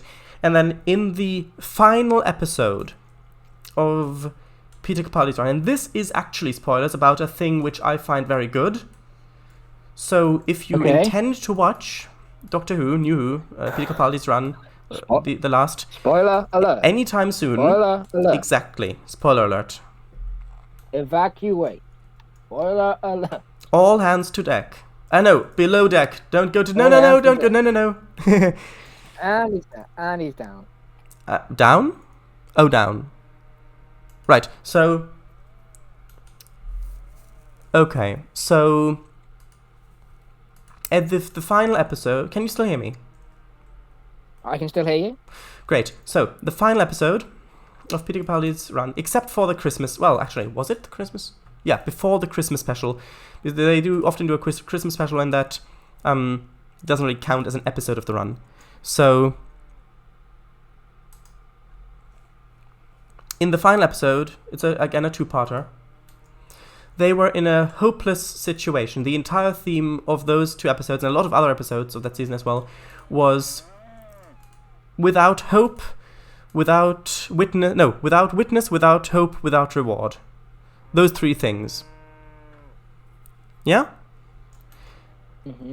So that if you're a true hero, if you're truly a good individual, then you will do the right thing, the good thing, even when there is no point to it, even when there is no reward for doing it, even if there's no hope that it will achieve anything, and even if there is no witness if there's nobody that knows that you've done the good thing. Yeah? Even under those circumstances, that you still do the good thing. And in that... Oh, hello, Anthony! If you intend to watch Doctor Who finish the run of Capaldi, then don't listen, because many spoilers. Yeah, Doc... Always in the VC. Hello! Oh, Death Tube's in VC. Yes, that is him. Welcome! Oh, hey! Hello. Yeah, Doctor Who. Hello. Major Doctor Who spoilers. Exactly. Right. Yeah, I know. My boss is done there before. Right, so... Yeah, and in that final 2-parter, they were in a situation where... I don't want to explain the entire story because that would take way too long. But... Yes, and we've got about 25 minutes left, something like that. Yeah, 25 minutes. So, in that episode, it suffices to say that the Doctor and Missy and the other two companions, so Bill Potts and Nardole, the other two companions, were in a situation where... Okay, I'll give you basic premise. It will only take a couple of minutes. So, imagine a huge ship, a ship that is hundreds of kilometers long. It is a habitation ship. Yes. It has layers to it, which contain different ecosystems for humans to live in, colonists to live in, until the ship gets to a colony. Wow. Yeah? Because the ship will be That's pretty underway good. for hundreds or thousands of years, they have these huge, many, many kilometer wide layers to the ship. Now, this ship is so huge that when it got sucked close to a black hole, through time dilation, time near the bottom of the ship progressed much, much, much, much, much faster than further away, so to the front of the what? ship. Yeah? Because it's so huge, the ship. Oh my Yeah? word. So, the thing is, in that episode, the TARDIS landed at the top of the ship. And then there were some things that happened, and Bill There were Potts... some things that happened. Exactly. Bill Potts. So Yes. it was an exercise for Missy to do the Doctor Who thing, to pretend like she's Doctor Who, and to do the good thing. Yeah? So that ended up in Bill Potts getting shot, killed. The one of the other companions. Oh dear. Yeah. So then she got shot, and then some strange people, so people with wrapped up in all sorts of things with metal bits on them, Cybermen, old Cybermen, if that says Okay. anything to you. Means anything to you. I have heard of the Cybermen. Yeah. They then... Oh, sure. Hello, yes? You said you're selling the root for £40, right? I did not. I have not decided on a price yet. Oh, because I So know they- when stream you thought you were done with her, and you said I will be selling it for £40. That's actually equivalent to about, I think, like 40. It's about $55 US. I have never said a price for that I will sell the route for. I have given estimates that what other routes are priced at, but I have not said a specific price that this route will be sold at. Oh, but yeah. What are you thinking of as of right now, though? What would you pay for the route? I don't know. I really don't know. What I would pay for the route? It's a good question. In the condition it is right now. In this current condition, so unfinished, I would say not that much, because in this condition it's basically, it's pretty, but you can't do anything on it because you can't really deliver any of the cargoes. You can't run any sessions on it because there are no, a lot of the terminuses, a lot of the industries aren't put in yet. So in its current condition, I wouldn't buy it. Okay. When it's finished, I would think maybe this is just a guess. It's in no way an indication of the actual price it will be priced at. I would think something maybe like £10, perhaps £12, something like that. Okay. I don't know though. I have not done any more research on that. That's just a guess. So I did it to around £40 at one point. For me, that's $55 US. Interesting. I don't know yet. I can't answer that question really. Right. So the Cybermen take Bill down into the lowest level of the ship, which is the one that experiences the most time dilation, the one that moves the fastest, so to say. Yeah? So the Doctor, of course, manages to engage the ship's thrusters, saving it from the black hole, but it will take a lot of time for it to slow down and then accelerate back out. In that time, thousands and thousands of years will have passed for the lower levels of the ship. Oh wow! Right? Blimey. So the Doctor wants to rescue Bill Potts. Of course he does. So the Doctor and Missy and Nardole, they take the lift down. They follow the Cybermen. They follow them down at the lower levels of the ship. And that was the big mistake, because the Cybermen, at the stage that they're currently at, are quite dangerous, but they are not that dangerous. However, they always upgrade themselves. They evolve. And in thousands of years of evolution, nothing on that ship will be able to stop them. No. Nothing. So the Doctor's now gone down to the lower levels. So for him, the Cybermen move at the same rate as he does, because they're all slowed down. Of course, Bill Potts has been there for many years at this point. Because at many years for this point, because the time it took the Doctor, when Bill Potts got down the lift, the time it took for the Doctor to go into the lift and then go down to her level has taken years of her time. Yeah? But because she's dead, the thing is, she was actually turned into a Cyberman. She died and she was turned into a Cyberman, but she didn't know that yet. Yeah? So everything the episode is doing is building towards hopelessness. Everything. The Doctor goes down there and they find colonists. Human colonists. Because this is a colony ship. Yeah? But the thing is that they're trapped down there now. The Cybermen are... They want to... what was I saying? Yeah, the Cybermen want to upgrade biological humans. That's their thing. They want to upgrade them because they see... they need to upgrade biological humans so that they can survive in the radioactive environment, the radiation caused by the black hole. That's how these Cybermen were generated. Yeah? The thing is that... Okay, so the Doctor goes down there. He finds Bill Potts as a Cyberman, and then they go up on a few levels to where the humans are. Yeah?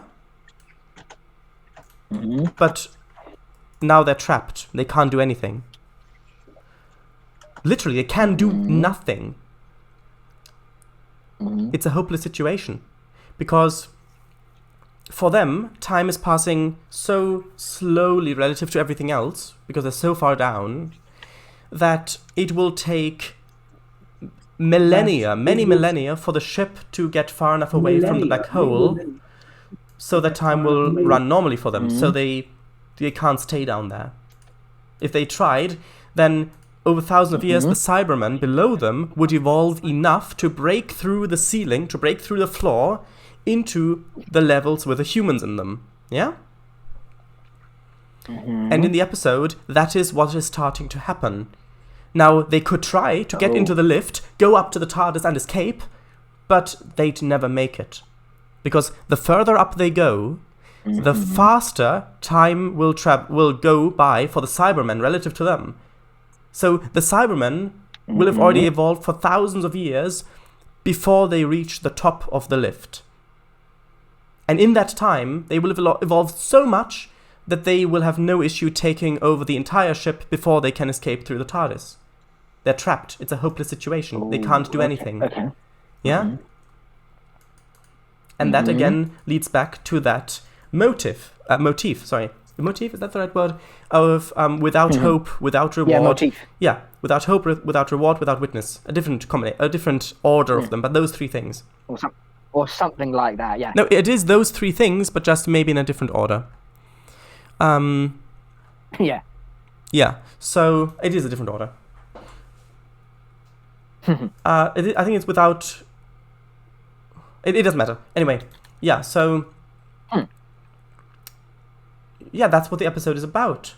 Because as it turns out, the Cybermen were created by the Master, the previous version of the Master. So now the Missy is here as the current version. Oh. Yeah. So now Missy is here as the current version of the Master, who wants to turn good, to be a friend of the Doctor again, and who's doing her best. But then you've got the previous version of the Master who wants to corrupt her, who wants to corrupt his future self, because he doesn't want to be good. He finds goodness repulsing. Yeah? And then that whole thing, eventually, the Doctor decides, okay, get the humans up to the next level to buy them a few years. He can't save them, but he can give them a bit more time with his sacrifice.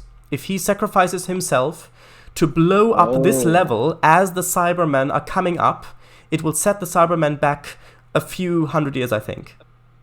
Yeah? It won't save the humans, but it will give them a few extra years. It will give them a bit more time. Yeah? So then that starts happening, and the Master has a second TARDIS, which was broken so he couldn't escape, but now it's been fixed. And of course he's not going to share. And he wants to leave everybody there to die while escaping with the TARDIS, which is in the lower levels. Yeah? And Missy sided with the Master. She sided with the Master in front of the Doctor, so the Doctor thinks that she has not turned good, that it has been a hopeless endeavor. She has not turned good, she's still evil. But then when the Doctor is a bit later, when the Doctor's no longer the scene, she follows her previous incarnation, and she kills him so that he will turn into her, so that he will become good. So she has finally, after such a tremendous story arc, chosen to be good.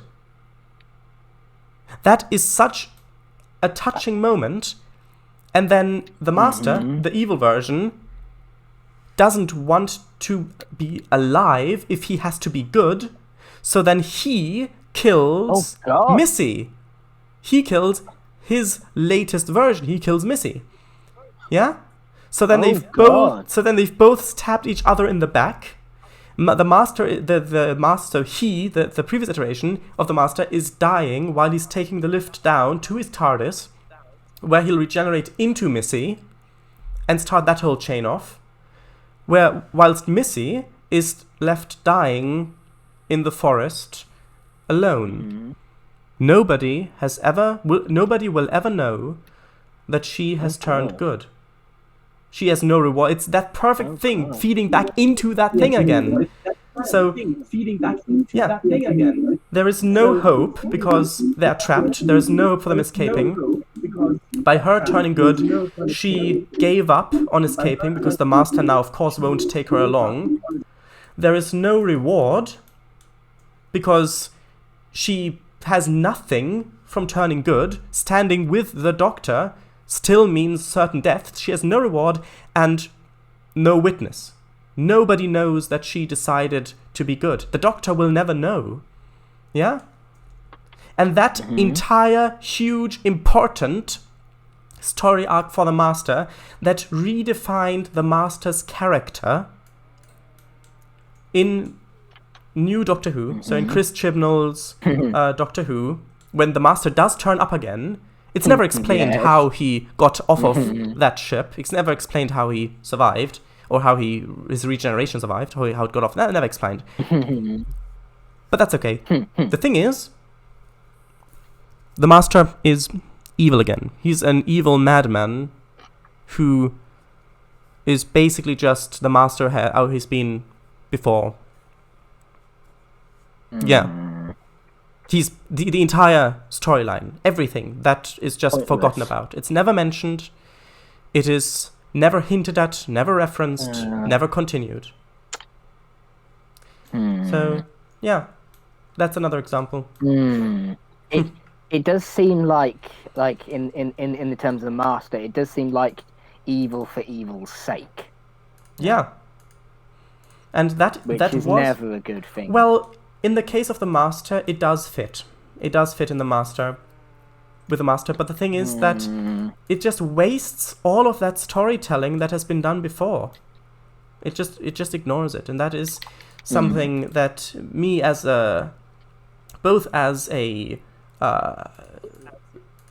storyteller and as someone who enjoys watching stories or listening to stories. As a fan.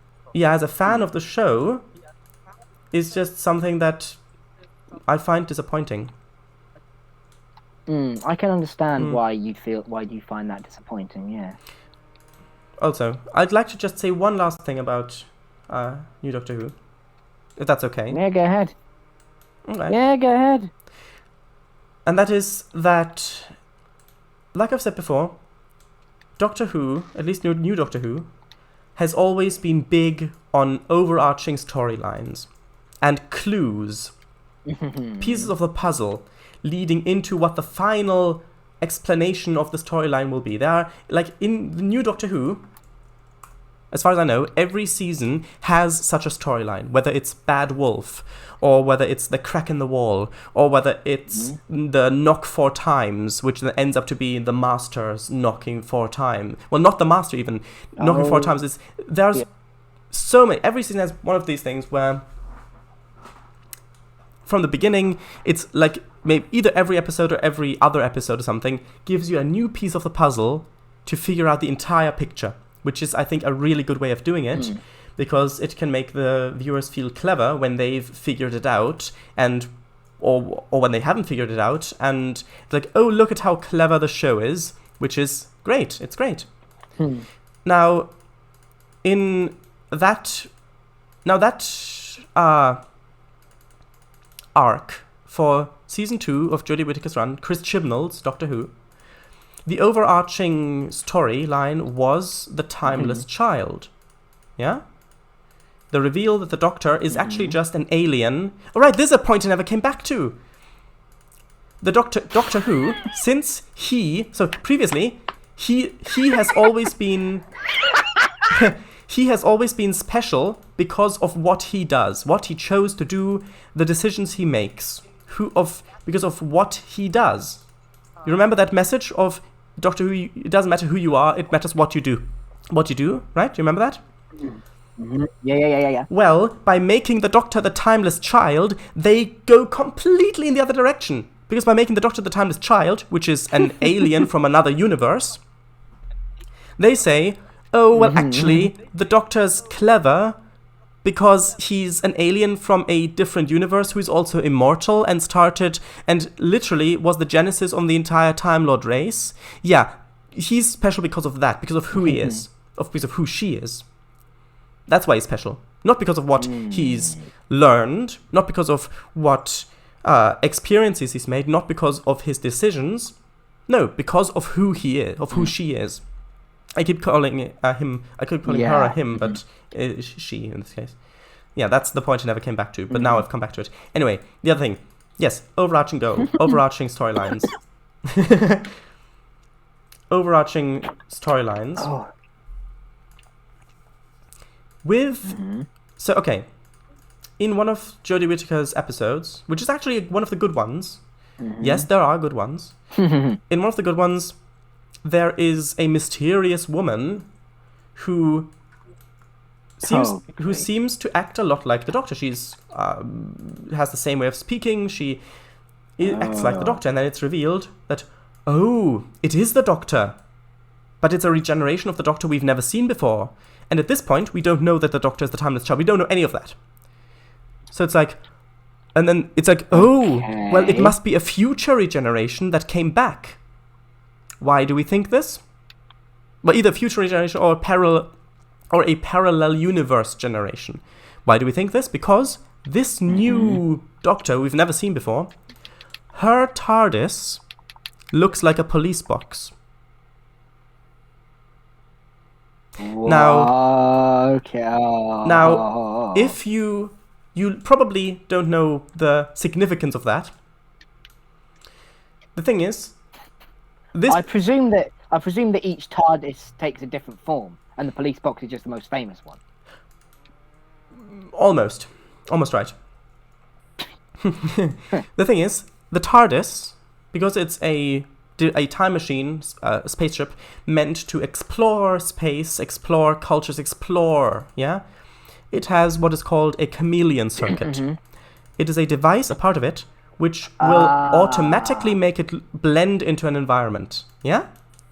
So if you go to, for example, ancient Egypt, it might look like an obelisk. If you go back to the Stone Age, it might look like a tree. Yeah? To make it as inconspicuous as possible. Now, in Doctor Who canon, which leads back to canon, the first episode of Doctor Who ever, the Doctor... So this is only very shortly after the Doctor had stolen the TARDIS. He stole the TARDIS, he parked it in the sort of late 60s, early 50s. No, sorry, they were the way end. Late 50s, early 60s, that sort of era. He parked it in London in a scrapyard. And so...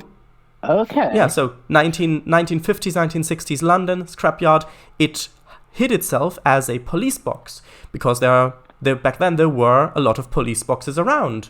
Yeah? So it hid itself as that. But the chameleon circuit broke. And so now the TARDIS is stuck like a police box. Yeah? That's why it looks like a police box. That's the in-universe explanation for it. Which is, yeah, that's so good, so interesting. And that is also... I don't see why they had to get rid of the chameleon thing, because that's, I'd argue, even cooler. But it's got a sweet way.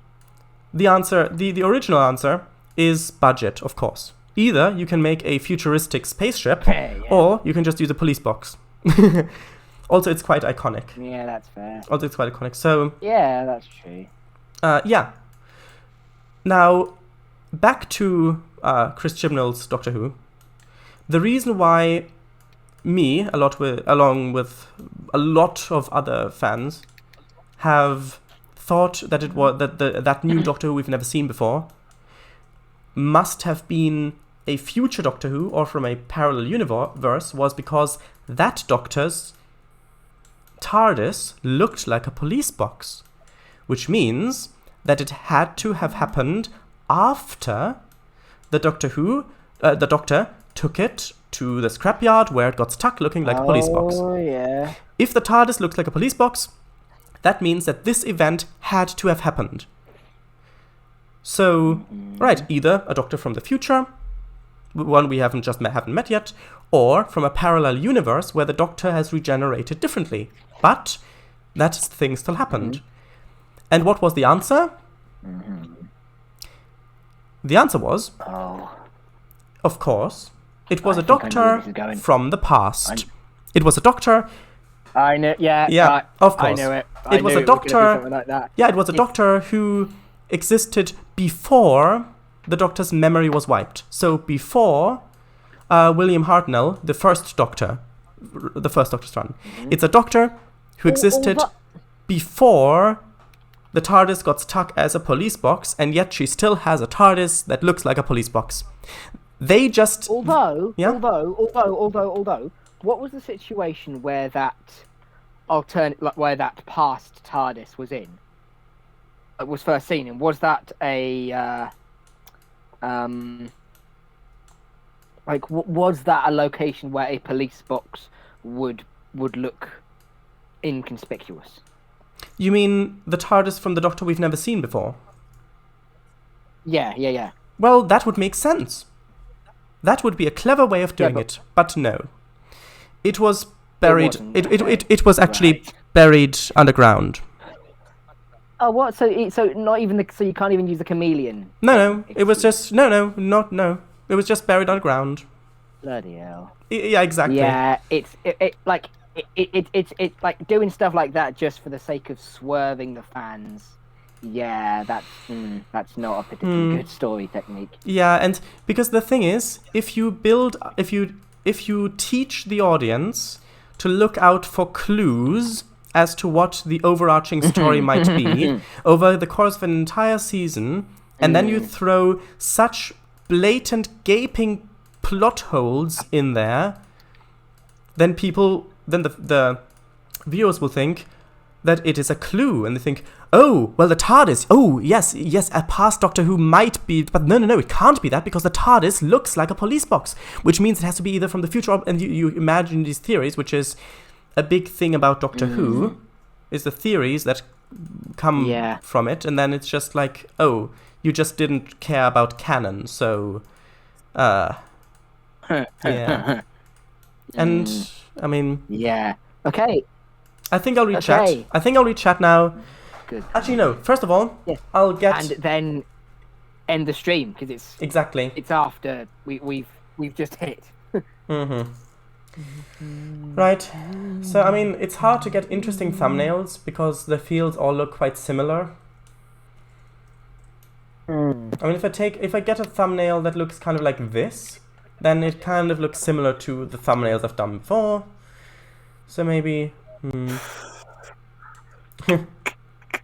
Looking down the track, maybe? Looking down the tracks? That's an option. Yeah, I've done something similar like with to the this. camera, like with the camera on the track.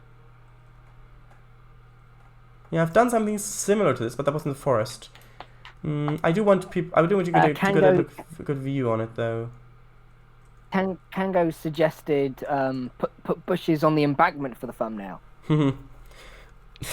Yeah, I think I'm gonna use, well, yeah, one bush.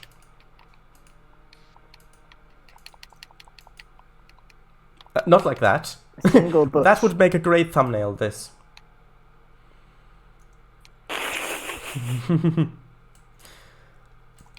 Okay. Oh, that was wrong. 1 second. This is a bit buggy. Well, not buggy, but a bit irritating to move. Gonna have to zoom out for this.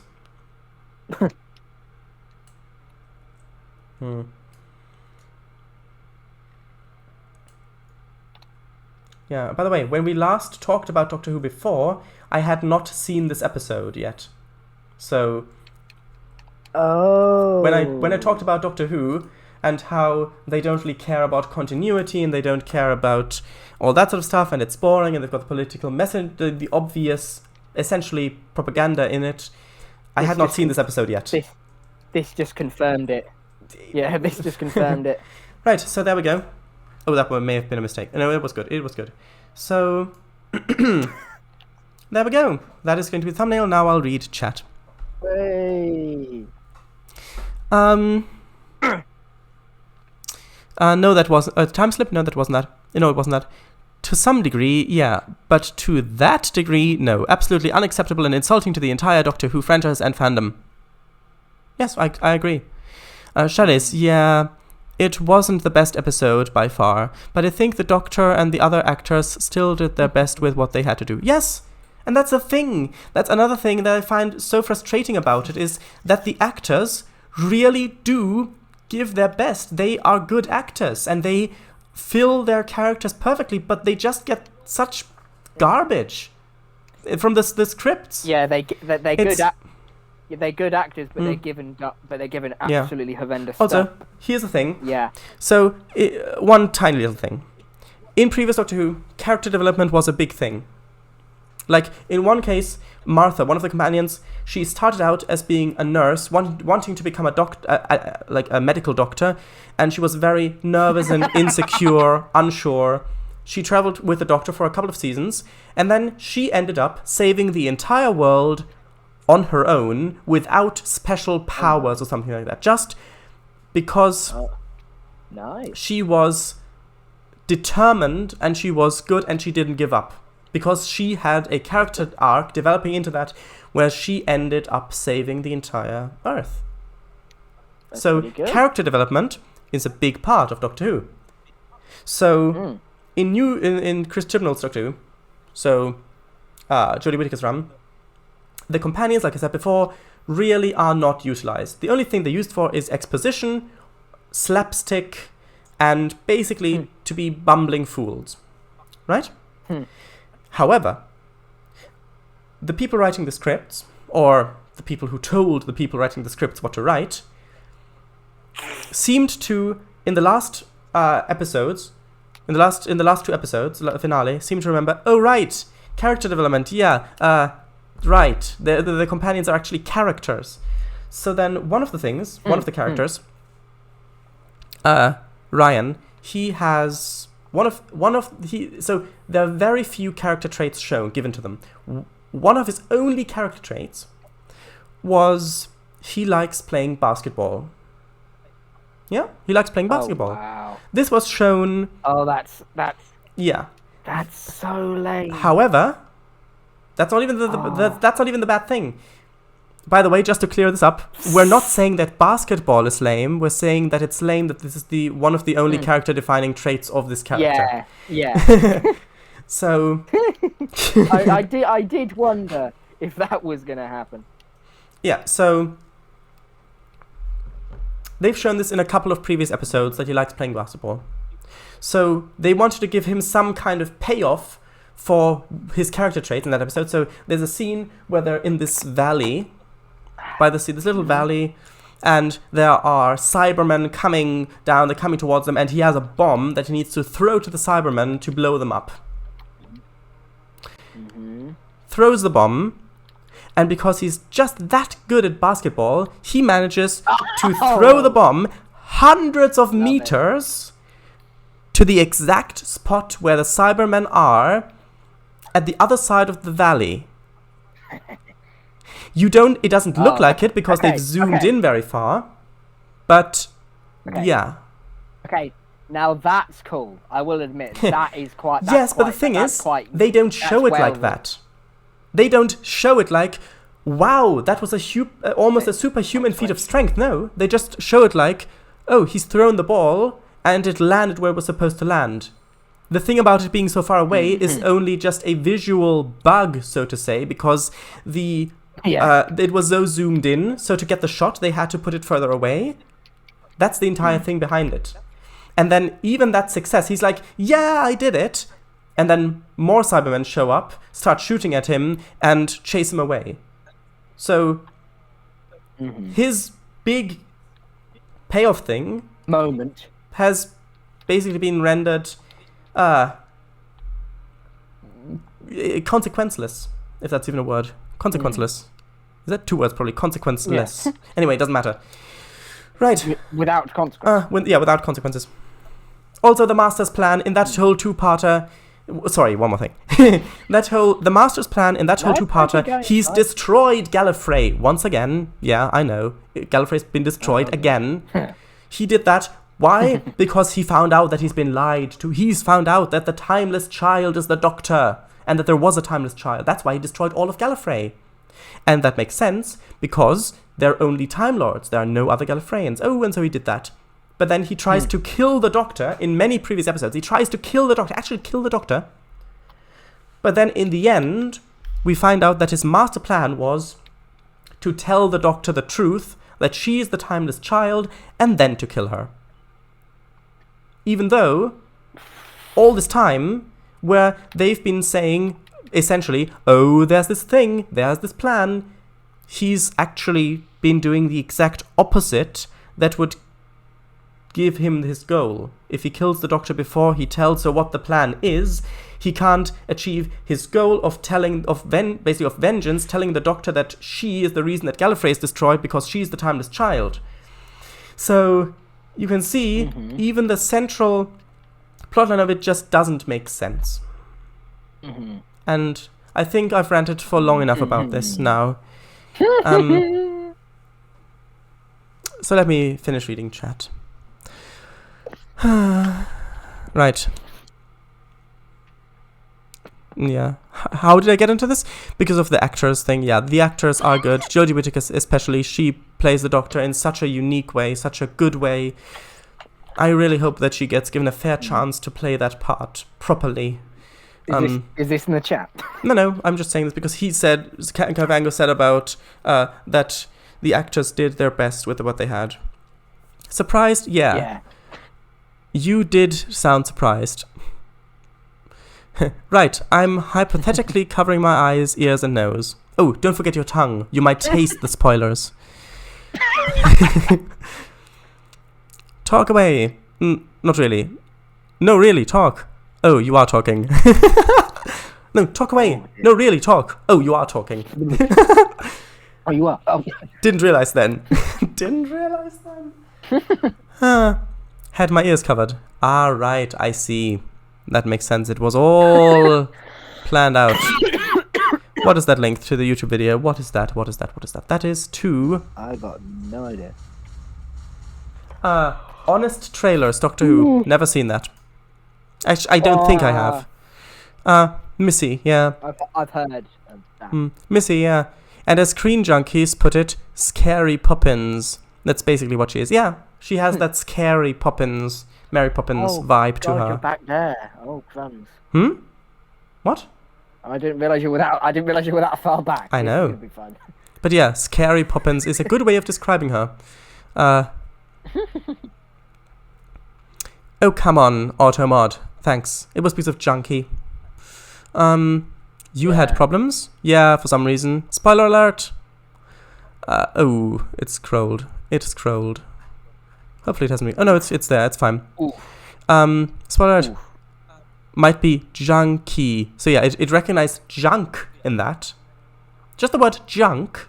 And it censors that. Not even junkies, or junkie, or drug. It censored junk.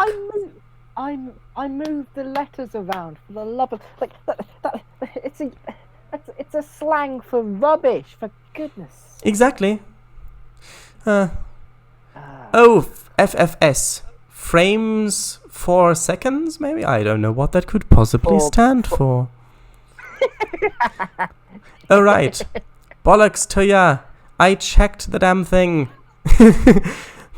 Hey, Shadows. Hello. Hey, ship.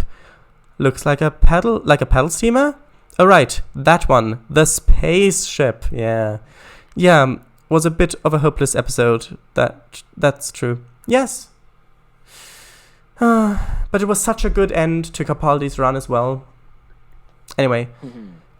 Well, technically, the Christmas special was the end to his run, which was really good. That also tied back into so many other episodes, so much of canon, so many references. Anyway. Oh well, tell me a story. I have. Anthony, once upon a time, there was a 2-meter beetroot stuck halfway through a wall. The village's inhabitants all gathered around. One of them tied a rope around the beetroot and pulled it out. The end. Did you like it, Anthony? Just pulled that completely out of nowhere. I love it.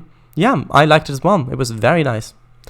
Also, bye Sliver Eagle, Sweater Gaming and the Branded. It was nice having y'all. Oh, they're gone.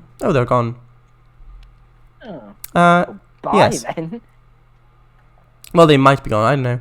If any of the three of you see this message, please, in Sharadice's Discord, in the channel, type Trough, so TROUGH for Slovak, Grain for Swidar, and Flower Pods for Brand.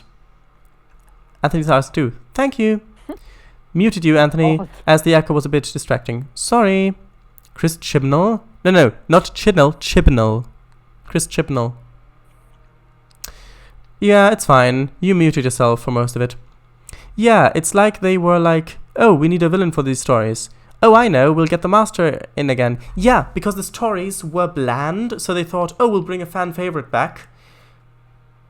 Yeah. Even though the Master, actually, most of the time, there's a couple of seasons where the Master doesn't make an appearance, so then the audience has kind of forgotten about the Master, so the Master always has this reveal, this big reveal, where it's like, oh, this character, and there's like a little bit more, and they, oh wait, is this character the oh no, it's the Master, and that the Master's back, and that whole reveal for the Doctor as well, and the first time the Master was revealed in New Doctor Who, that was just the perfect way to reveal a Master in my case. Because again, it based itself off canon and established facts, so that you could figure it out, and I have figured it out. Anyway, but in Chris Chibnall's Doctor Who, it's just basically a pun.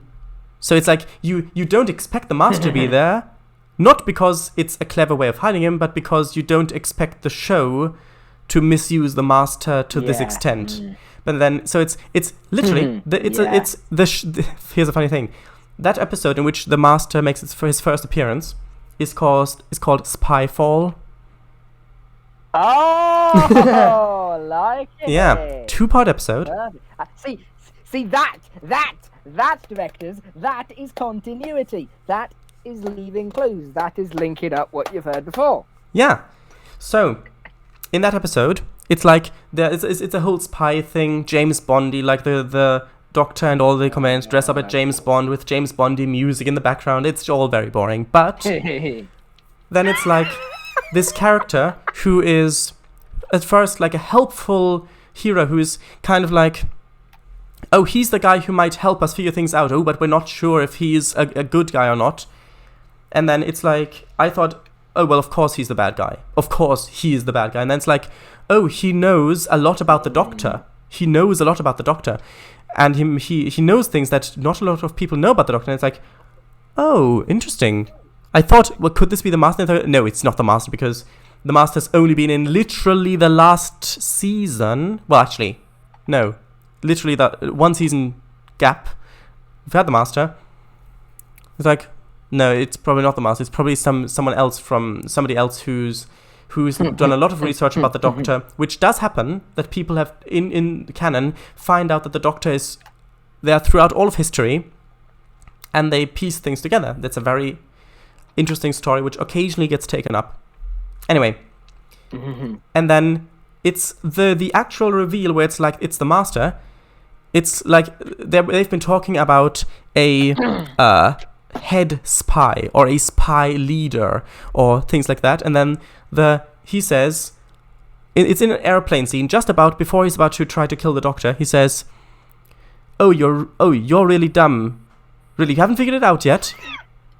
Spy, I'm the spy leader, spy master. Get it? Spy master." He literally says that. He says, and then the Doctor says, "No. The Master. You're the Master." Yeah? That's the reveal. Blimey. It's a pun on Spy Master. That's the reveal of the Master. Anyway. Ooh, that's gotta sting. Yeah. That's gotta sting real bad. I know some people who watched the episode and thought, well, I don't know them, but I've read in things, comments. Yeah. I've read someone watched the episode and they thought that it was a joke. They actually didn't get that was the Master until they had talked to some other people who watched the episode who told them, no, they're serious, that is the Master. Really? Anyway, so reading chat. That's not good. That is not good. Oh, we need a villain for these stories. Oh, I know. We'll get the Master in again. What? But in the last episode he... Oh, so what? The fans won't remember that? Yeah, sure. A bit disappointing, isn't it, Kangafango? Uh-huh. Should maybe flock the cows together. I have done that. I've flocked them together. If you can call it a flock. Isn't it a herd with cows? Herd them together. I think it is herd. So that they aren't spread out the entire field individually, but rather it's the flocks that are spread. Flocks. Yeah, they are. I've put them in clumps. A clump of cow. That does not sound good. A gaggle. A gaggle. A murder of cows. Oh wait, no, that's just a butcher. Anyway, yeah, sort. Oh, no, that's murderer. Murder, like murder of crows, like a murder of crows, a group of crows, Yeah. A murder of cows. No, anyway. Yeah, but Yeah, you're right. Butcher is a murderer. Yeah, I meant more the place. Anyway, yeah, sort of like late 60s, early 50s. No, the other way around. You said it the same way around that I said it mistakenly. No, it's early 60s or late 50s. I think that. Oh, it's a quote. Yeah, sorry, I think didn't. that was the point. Yeah, it's a quote. Yeah. I hadn't seen the quotation marks. XD. Goodness me. Or you, whatever. Shades, put bushes on the embankment for the summer. Imagine if the cows all were facing in the same direction. Spoiler alert off, probably. Oh. Don't know. The spoiler alert needs to stay on until the stream's over. I remember, 99% sure the first time you properly talked Doctor Who on here was on 16th of November. No, not November. January, of course. Why did I remember January? 16th of January 2021 on the first RP session of the year. Yes, that is true, because I remember I was very tired, the same as today, and then talking about Doctor Who got me really awake again, which is the same as today. Martha Jones, was it? Yes. Martha Jones is the one who save the world on her own. Yes, just checked. And Mickey Smith. Yes, Mickey Smith actually married her in character. His character married her. Remember him? I do. I didn't either. No, I do remember him. I do. I didn't either. I had forgotten about it. Now he's not even. Never mind. What? Sharadice and WL don't like basketball? They think it's lame? No, that is what could be interpreted as that, but I corrected it, so it's clear that it's not meant as that. XDDD. Yeah, yep, Sharadice. He did do that, didn't he? Huh. I like Ryan. It's like Ryan achieved a big feat, and then it's just like, gotta run from the baddies again. Mm-hmm. Plot and character continuity does sound quite horrible, the way you're putting it now, Sharadice, but I do agree very much. See, BBC? Even in my tiny little chat messages that are barely significant to the entire Earth's history, I have actual continuity.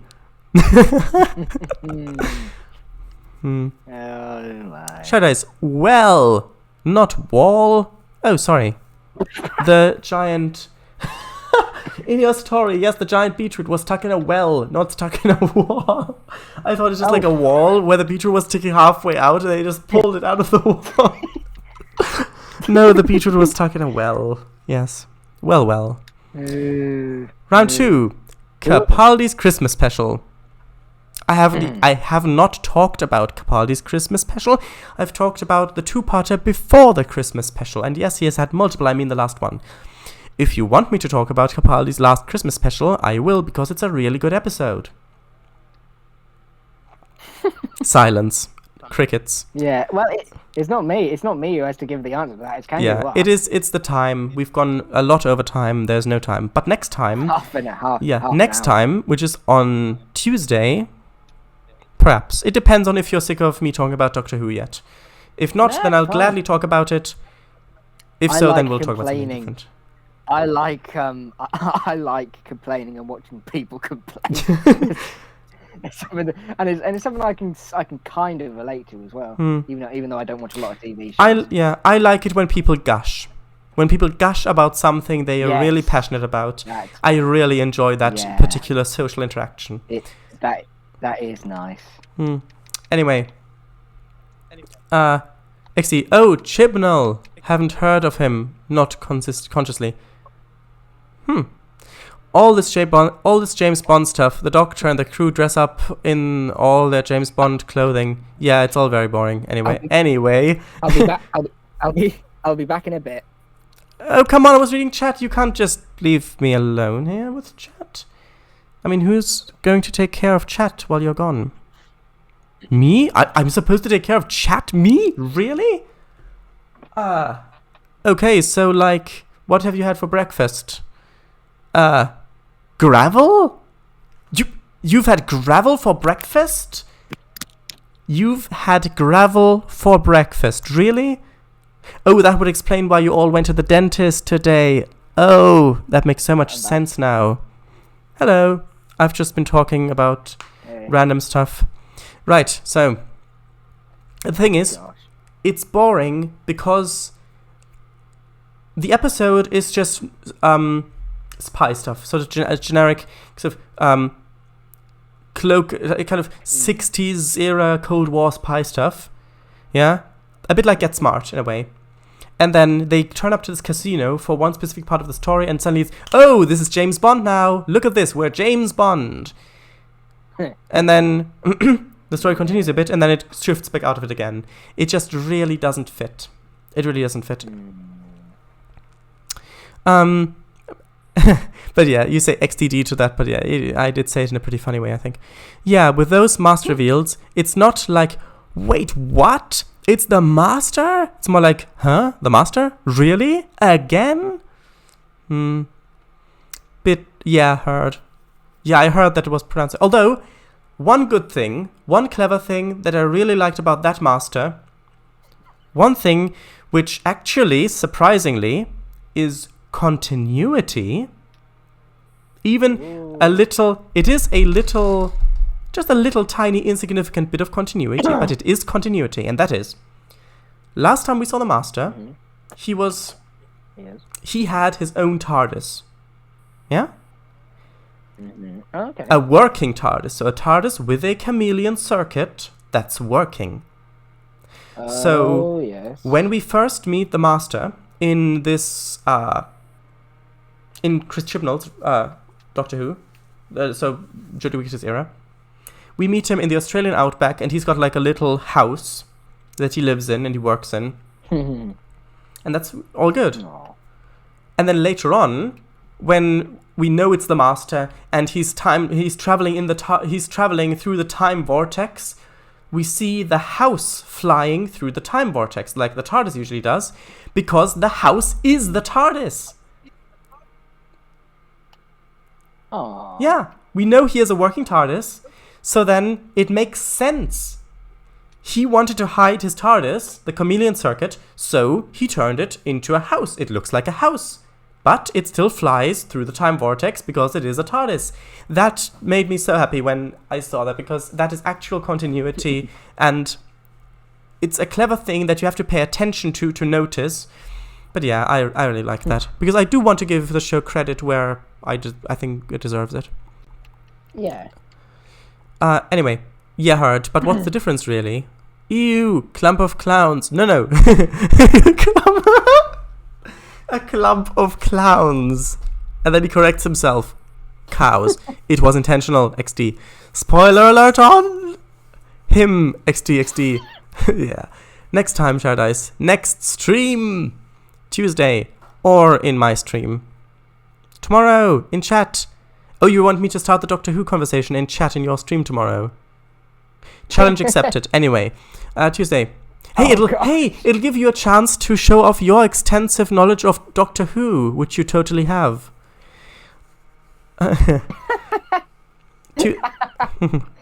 In chat, Shadows. Yes, gushing is lovely. James Bondi clothing, right?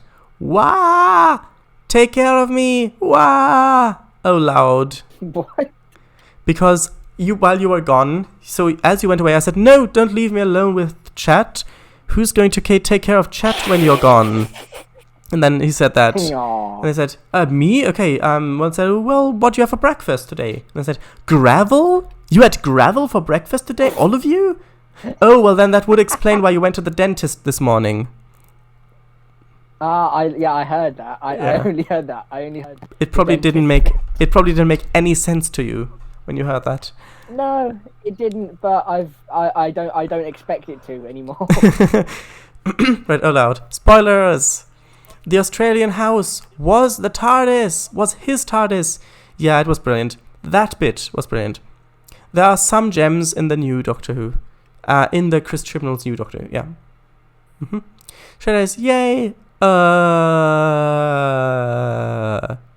Crickets chirp.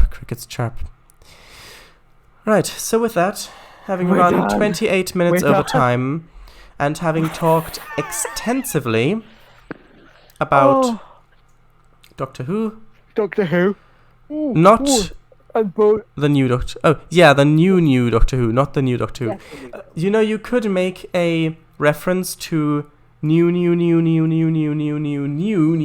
don't have many years. New York, which is 5 billion years in the future. It's an episode of Doctor Who. Several at least. Anyway, doesn't matter. So, thank you all very much for watching. Stream's over. Shout outs in the end. Right, so Kango Fango does lovely stuff on Sundays. He streams OMSI 2 map development, Trainz map development. He also streams train driving, truck driving. His last stream was particularly funny, the switching, accidentally funny. It's like he was going up to a car, switching in America, shunting for UK viewers, or maple leafing, indeed. He's coming up, and it's like, oh no, brake, and they like he rams into, because in Train Simulator, it's like it really shoves you in the direction that the momentum of the train. That was a lot of fun. It wasn't intentional, but it was it was a lot of fun. Anyway, it was a lot of fun. It is archived, by the way, on Twitch if you go to highlights on his channel. So yeah, on Sundays. Also, if you're watching it, you're probably interested in trains. So there is actually a project going on in Trainz. It's a route project, huge route, completely free, on the DLS. Currently in development, it's called Central Europe. The new version actually released like a week ago, 2 weeks ago, something like that. Yes, Slovak Eagle is part of that team, as well as Swedar and Brand, who were in chat earlier. So if you want, have a look at that. And that is, for me, shoutouts done. Did you want to do a shoutout, Mr. W, or not? Well, yeah, sure. I am starting. Well, I've already started a board game club on Discord. If you would like an invite to that, I am WL on Discord, or you can probably ask. Yeah, just get just go to my server and get in contact with me. Probably, actually, no, you can get in contact with WL on there directly on my channel. Yeah, and if you want a thing, yeah, and I'll send you an invite. Yeah. Right? It's nice to see that you're a bit more trusting now to people on the internet, just a bit more. There is a reasonable amount of caution to be used, of course. But mine wasn't. Well, I don't really want to say that. In my opinion, because with Slovak Eagle, it's just I mean, you haven't talked with him that much, but I haven't. You've heard as well. So it actually shocked me a bit that you didn't trust him enough to invite him into the server. But I don't want to get into that. It's your business. I don't want to get into that. Yeah. I was just paranoid. That's all. I mean, I have apologized to him. Yeah, Give me a second. I'm sure he understands. Anyway, I didn't really want to touch on that subject, but I have done now. Sorry about it. Anyway, just quickly reading the rest of chat, and then we'll be done. Many thank yous for the stream, and to both for providing a lovely evening experience. Yes, you've received many thank yous. Good night. Right, I'm back. Yeah, just said good night, did you?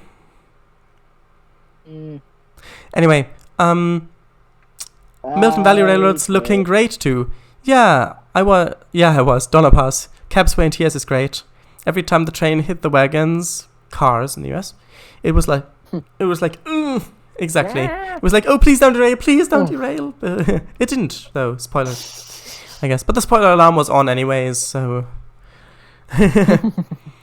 And Marquis Cornish Railways. Huge 1-to-1 TRS-19 map of Cornish Railway Network. Yes, that is true. That deserves a shout as well. However, if I'm shouting out so many things, then it'll just get a huge list of stuff that nobody will listen to, and then, yeah. But his map definitely does deserve. I mean, if you look on YouTube, on my channel, there are some videos that he's commented on. Yeah, there are actually the 4 videos of me exploring his map. It's a beautiful map. Oh, right. Yeah. The Cornish Railways ones. You remember, you were there. Yes, I do remember them. Thanks for the shout out. Might attempt VC tomorrow again, but chances are that screen will go black again and I'll have to restart the computer again. Oh well, we'll see. Bye Shreddice and WL. Bye all, see us tomorrow and on Tuesday. Bye. Spoiler alert off. Sirens power down.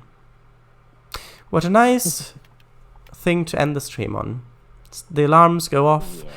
The sirens power down as silence fills the chambers of Twitch and YouTube once again. Yeah. Right.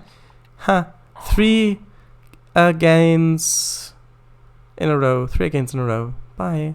Yes, so everyone, thank you very much, Mr. W, for being in the stream with me. It was very enjoyable talking with you. No problem at all. So, you made it sound so ominous. Thank you. So, see you next time. So, bye everybody. Bye all.